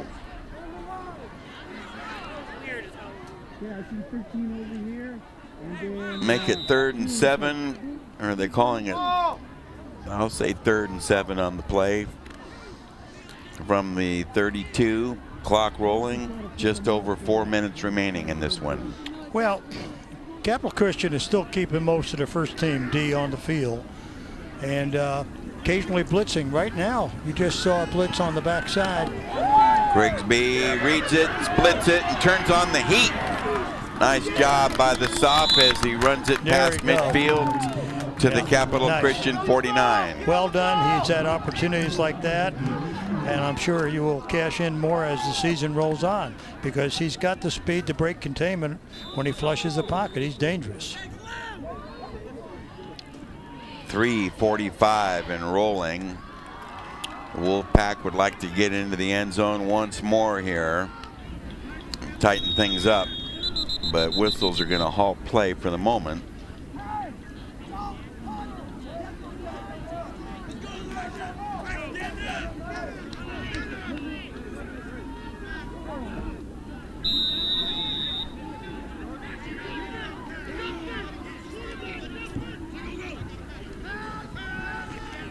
Upstairs, a bullet there you go. And a catch. Nice job. A grab inside the 45-yard line, short of a first. What I like there now is he's getting the ball out on time.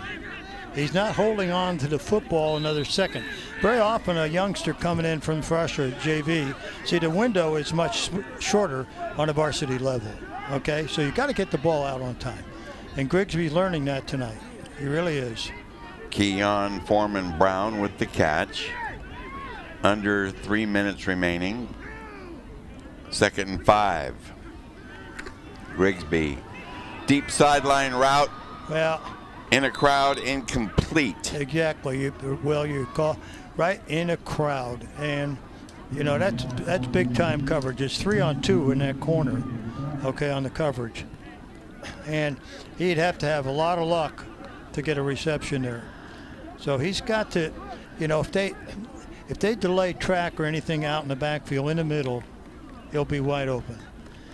Through the air this evening in his varsity debut, sophomore Anthony Grigsby is 10 for 19 for 100 yards.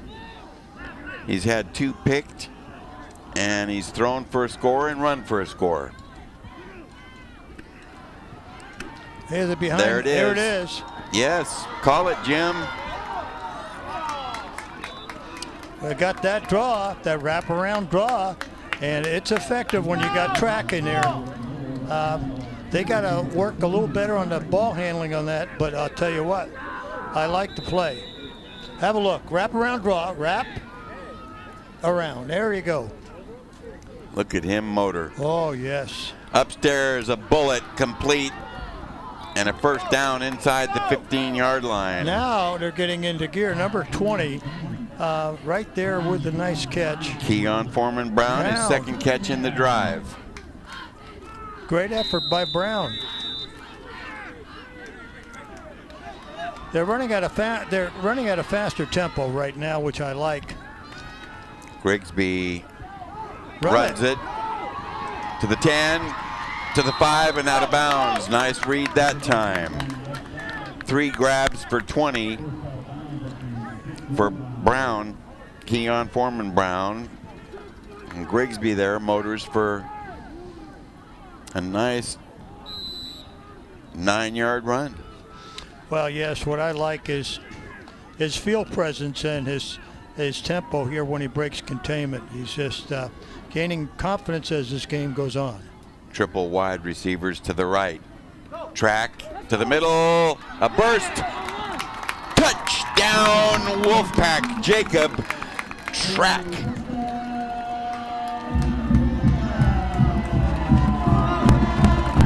Track is back. At 2:15 of the 4th, Track motors in and cuts the deficit to 10.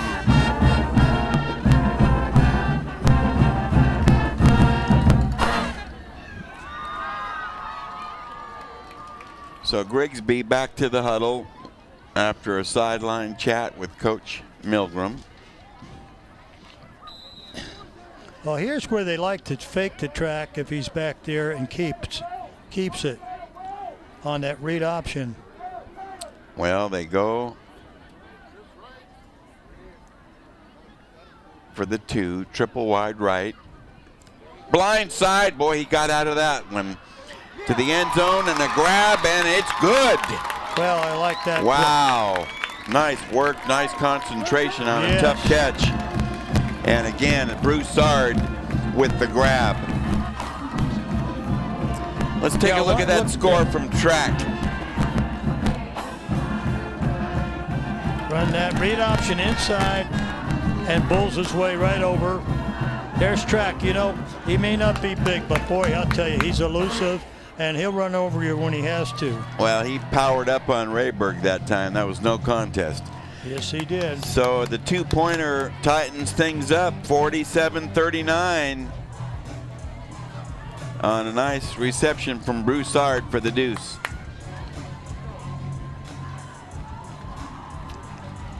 Nice fight by the Wolfpack after getting smoked for the better part of the second half. They fight back for 2 touchdowns. Yeah, they got a little spark here in the last 5-10 minutes, which I'd like to see. And I'm sure Coach is pleased with that. And never say die, never give up. And Grigsby looked very good in that drive. We know track is good, but Grigsby made some good decisions in that drive. No doubt. 86 points on the board this evening. Lots of scoring, and we've had a little bit of everything, including a safety. And 2 tremendous running backs. There's the onside kick as anticipated. Nice coverage by the Cougars that'll put them near midfield with 2+ to go. The last scoring drive, impressively, 71 yards, 9 plays in 3:13. Well done. With track powering up for the score and the 2-point flip to Broussard. Yeah, those 2 drives were outstanding. Good play calling, good execution, and they mixed it up.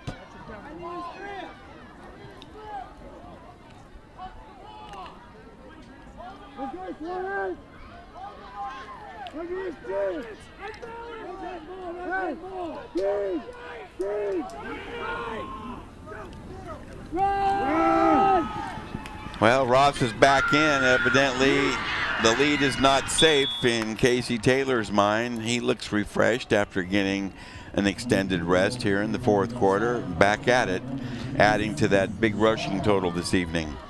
Well, I understand, and I understand a guy like Ross who doesn't, want to come out of the game. He's a 4-year veteran. All I'm trying to think as a veteran coach is that I want him for 9 more games.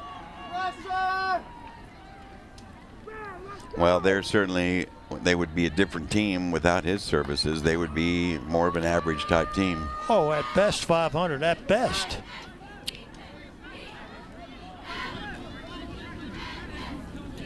So the alternating quarterback situation here works out okay in the opener.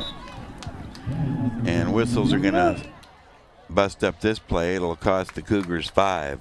Well, I'm sure that the offensive coordinator and quarterback coach, Aaron Garcia, is probably having some issues with Mr. Crick and snap counts and etc. But, he spent his first, 3 years up there at Oak Ridge and is new to the system.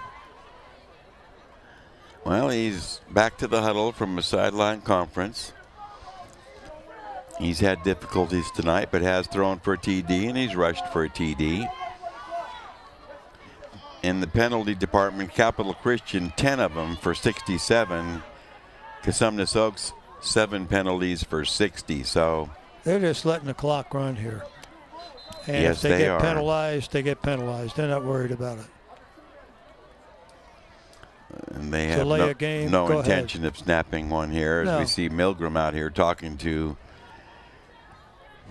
Greg Ellis and voicing an objection of some kind, it looks like. There we see a good close-up of the Capital Christian coach with our game referee.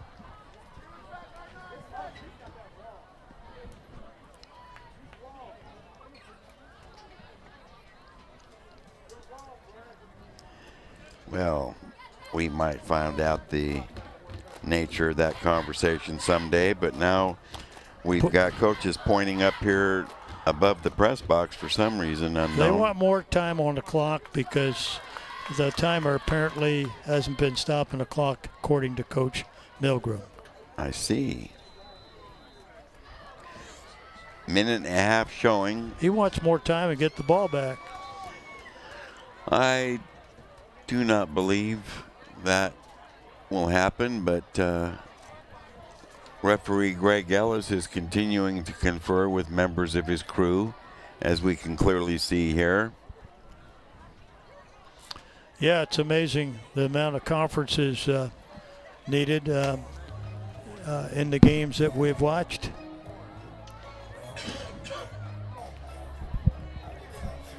Yes, it is.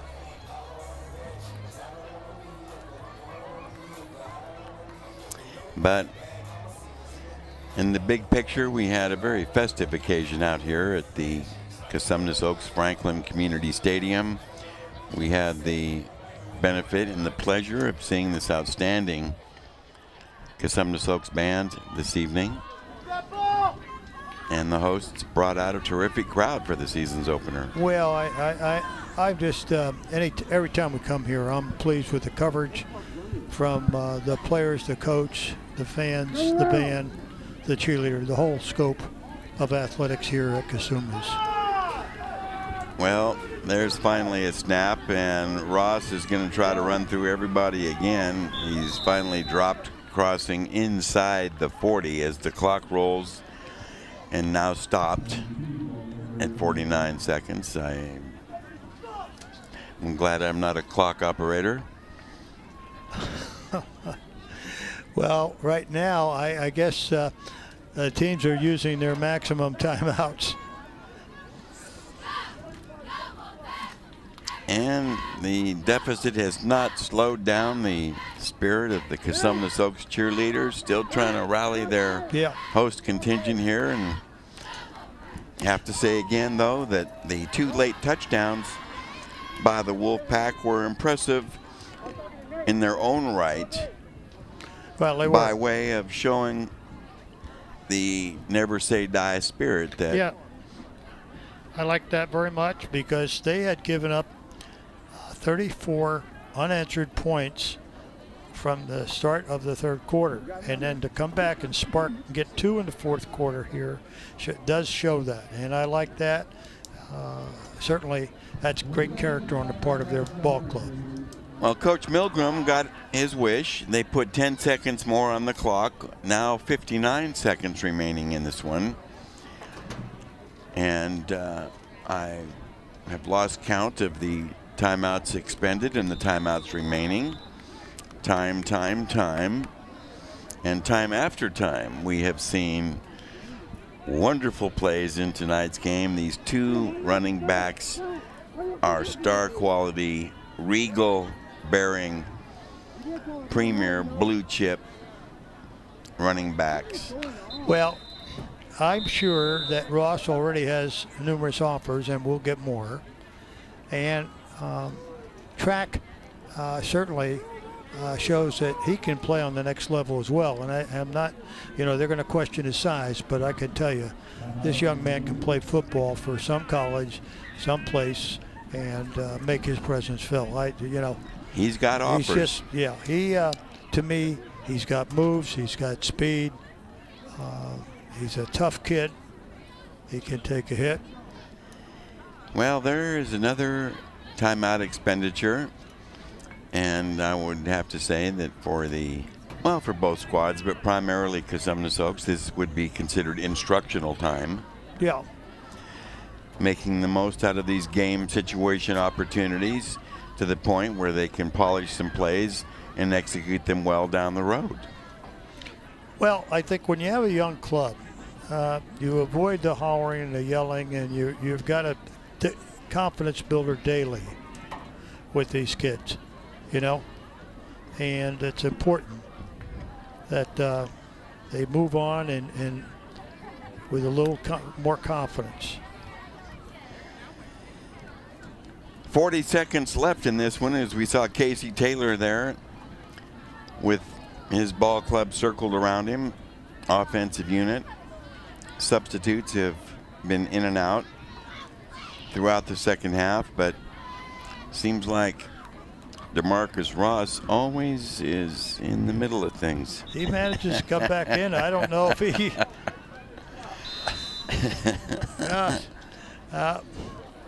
what would you do, Will, if he was your franchise back?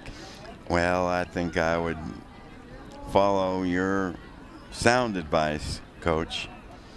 And with what I would consider a safe lead, I would want to rest that young man. And I think it's quite true that players are more susceptible to injuries when they're exhausted. Exactly. Very definitely. And I know that DeMarcus Ross is the type of young man who's going to say, Coach, I'm fine. Let me get a few more carries in. Don't worry about resting me. You know, your great ones will do that. Well, that's game ball. A knee down. Ross finishes the contest. 29 carries for 250 in his season's opener. He hit pay dirt 3 times that I remember. All of them impressive runs, one of them covering 95. And that was the turning point of the game. That certainly was. There you see the coaches and showing good sportsmanship with the players. And Casey Taylor leading the way, and he's understandably pleased with the victory effort, a comeback victory effort here on the road. Key factors. He straightened out the ship and held it steady in the second half. You're down 10. You turn around and score 20, and then you score 34 unanswered points to take a huge lead. Okay, so once again, like he said at halftime during his halftime talk, why, you know, we've made 3 big errors and we paid for them. So.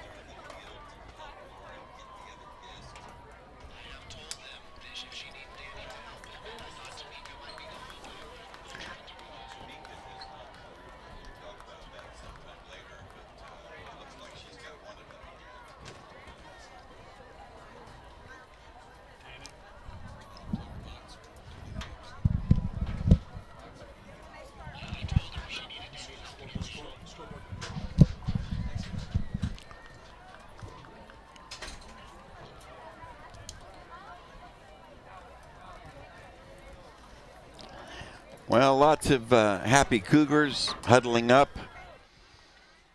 And again, a reminder, Lauren Goodman will be interviewing our players of the game. We're going to step away for a short break here and come back for our post-game segment here on Access Sacramento's Hometown Sports Game of the Week.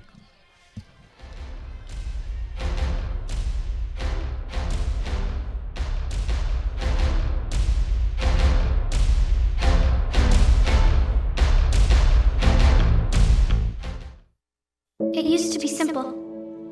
When I was young and couldn't figure things out, I asked for help.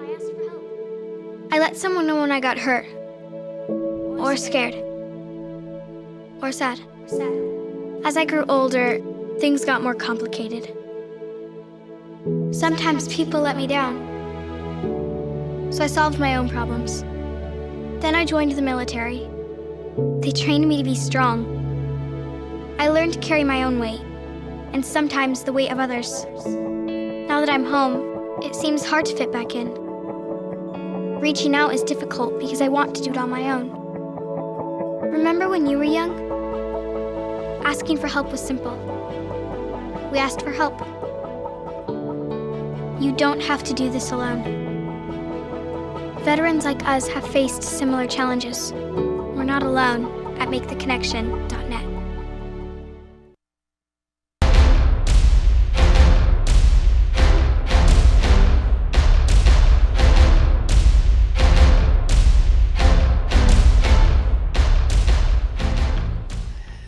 Welcome back. The verdict is in, and the decision is final this evening in Elk Grove at Cosumnes Oaks High School, where tonight, in the 2018 season's opener, visiting Capital Christian comes off the deck at halftime, trailing by 10 to win, going away by a final count of 47-39 over a game and very young Cosumnes Oaks Wolfpack. Lots of highlights and lots of big plays in tonight's game, and just about matched by as many mistakes, which we might expect on an opening night, especially early season jitters and young ball players getting their first varsity experience. Coach Domino, something that is not out of the ordinary, but we did see more than a fair share of excellent play as well. Well, we did, and it looked like we had some fine athletes. We had both quarterbacks alternating for Capital Christian behind a nice, experienced front. We had DeMarcus Ross, one of the top premier runners, four-year starter, one of the premier runners in the SJS section, and show that he could run through people and enough speed too in the late rest. We had a lot of things. Anthony Grigsby got his feet wet in the first half, certainly looked a lot better in the fourth quarter. Jacob Track is what he is. He's pound for pound one of the top players in the area.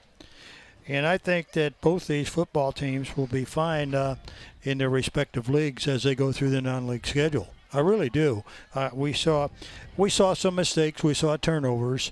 But like I say, young sophomores and juniors, they got to get their feet wet at the varsity level, at the tempo and the speed of the varsity level. It's just like when players say, gee, when I went from high school to college and then I went to college to the pros, the biggest thing was the speed and, the tempo of the game. Well, this can occur between freshman and JV to varsity, and we saw some of that tonight. But they will only get better, both ball clubs. Undoubtedly, and the progression of the season itself will take care of that. And I wouldn't be a bit surprised to see a tremendous growth spurt from the younger, yet very talented Wolfpack. Well, it looks as though by a near miracle that we have our players of the game just about in order, and it looks like our winning coach, Mr. Casey Taylor, could be in on our post-game interviews. And let's go ahead and without further delay, we're going to bounce it down to our colleague, Lauren Goodman. But first, we're going to show you a graphic, if we have it, of our players of the game that we've been raving about for the last 3 hours. They already had a reputation of excellence. Let's skip the graphic. I think we know the drill. What you got, Lauren?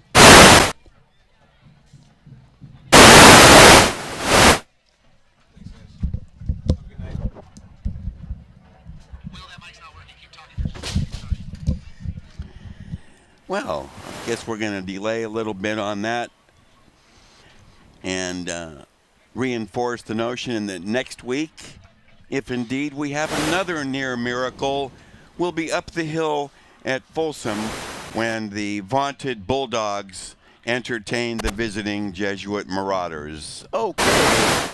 Lauren Goodman, take it away, please.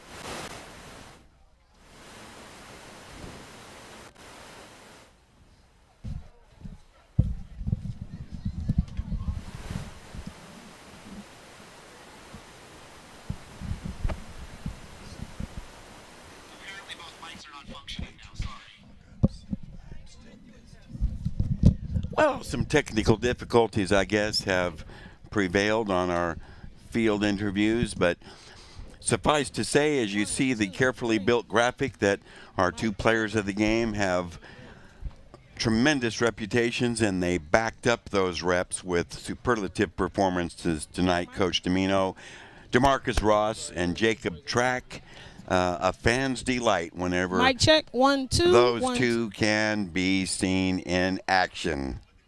Well, they certainly are.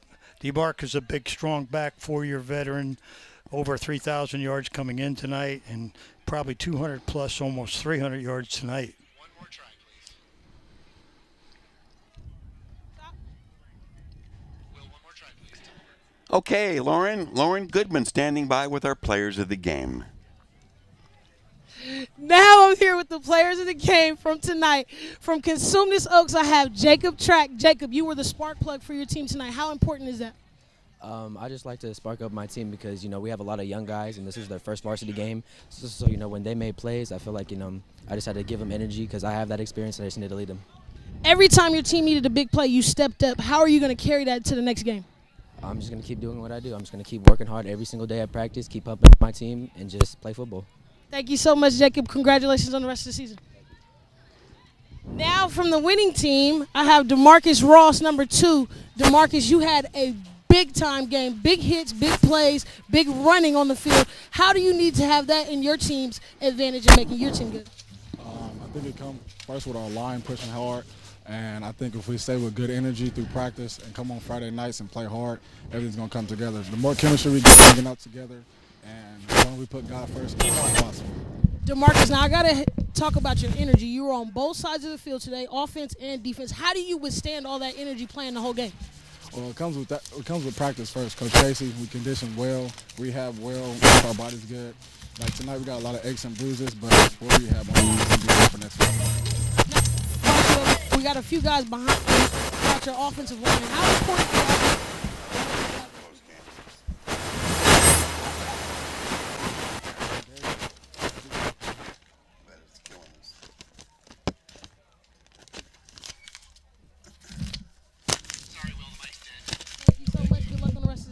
Okay, we're coming in. Well, a little technical difficulty overriding our interviews, but certainly the point well made. Thank you, Lauren Goodman. Tonight, a second half comeback, the story, and a key series down by the goal line early in the third quarter to trigger that comeback, also part of the big story. We're going to take a break right now and come back, and when we do, we're going to put finishing touches on this telecast. So don't wander off if you want to hear the final word.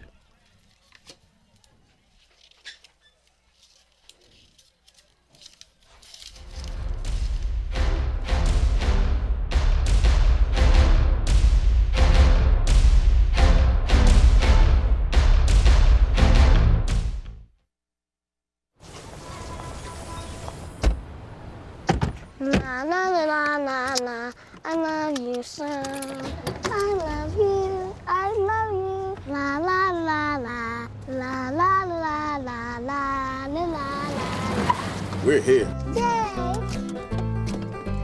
It's a short drive from your neighborhood to your naturehood.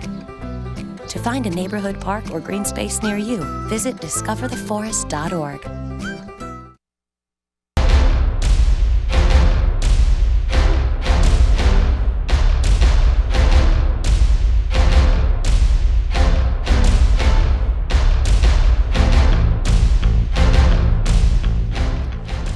Okay, back to Elk Grove. We're in Elk Grove tonight at the Cosumnes Oaks Franklin Community Stadium, and we just saw our season's opener conclude a short time ago, and in a comeback effort, Casey Taylor's Capital Christian Cougars get up off the deck and roll to a 47-39 win over the youthful Cosumnes Oaks Wolfpack.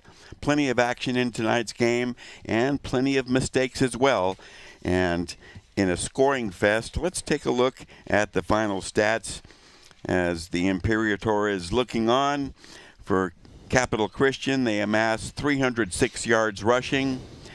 The overwhelming majority of that, let's credit to Big D, DeMarcus Ross, the boss. They didn't get much through the air. Ross with 250 of the 306. Bass chipped in with 30.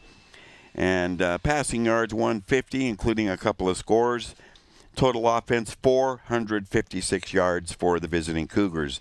In contrast, a late comeback, 2 fourth-quarter touchdowns by the hosts pulled their total yardage figure to 323. They got 112 through the air from sophomore quarterback Anthony Grigsby and 211 on the ground. And a lot of that was in the track meet. Jacob Track rolling as usual. First downs 19-12 for Capital Christian. 2 turnovers, both pass interceptions thrown by Grigsby in the second half. 1 turnover for Capital. And in the penalty department, 10 against the Cougars for 67, 7 against Cosumnes Oaks for 60 yards. And time of possession pretty even, about 24 minutes apiece in that department. So that's how it shakes out by the numbers provided by our executive statistician, Gary Martin, in our season's opener to kick off the 2018 high school football season. Our players of the game again were DeMarcus Ross of Capital Christian, and for the host, Wolfpack, Jacob Track, both of those outstanding all-region players living up to the press clippings and then some, Coach. You got it. And let's point out that 34 unanswered points occurred in the third quarter. Huge. Actually was a difference maker in this game from being 10 down and then getting 34 unanswered in the third quarter.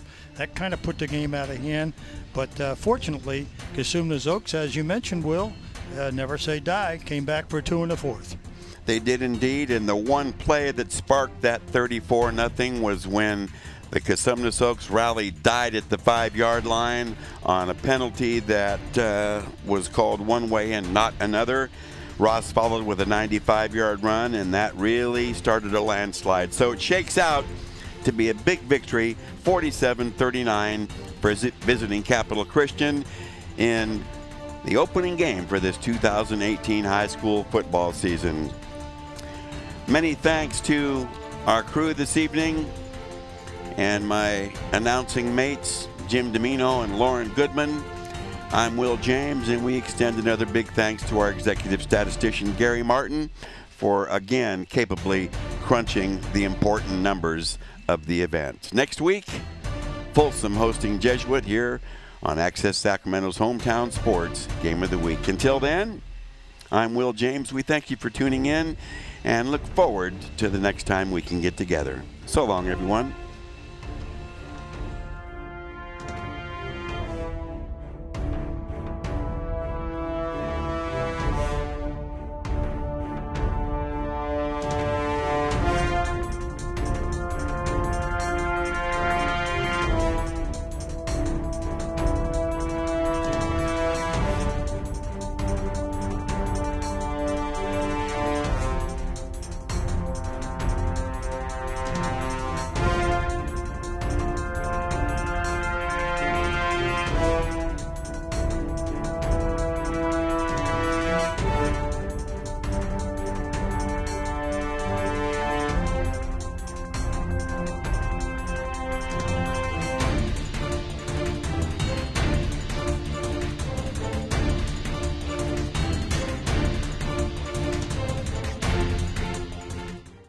This program from Access Sacramento's Hometown Sports Game of the Week is available for purchase on DVD. For more information, call Access Sacramento, 916-456-8600, extension 0. This has been a Hometown Sports Game of the Week broadcast from Access Sacramento. This program is funded in part by a grant from the Sacramento Metropolitan Cable Television Commission. Access Sacramento also thanks Sharif Jewelers, fine jewelers since 1932. Sharif Jewelers, a longtime sponsor of community television.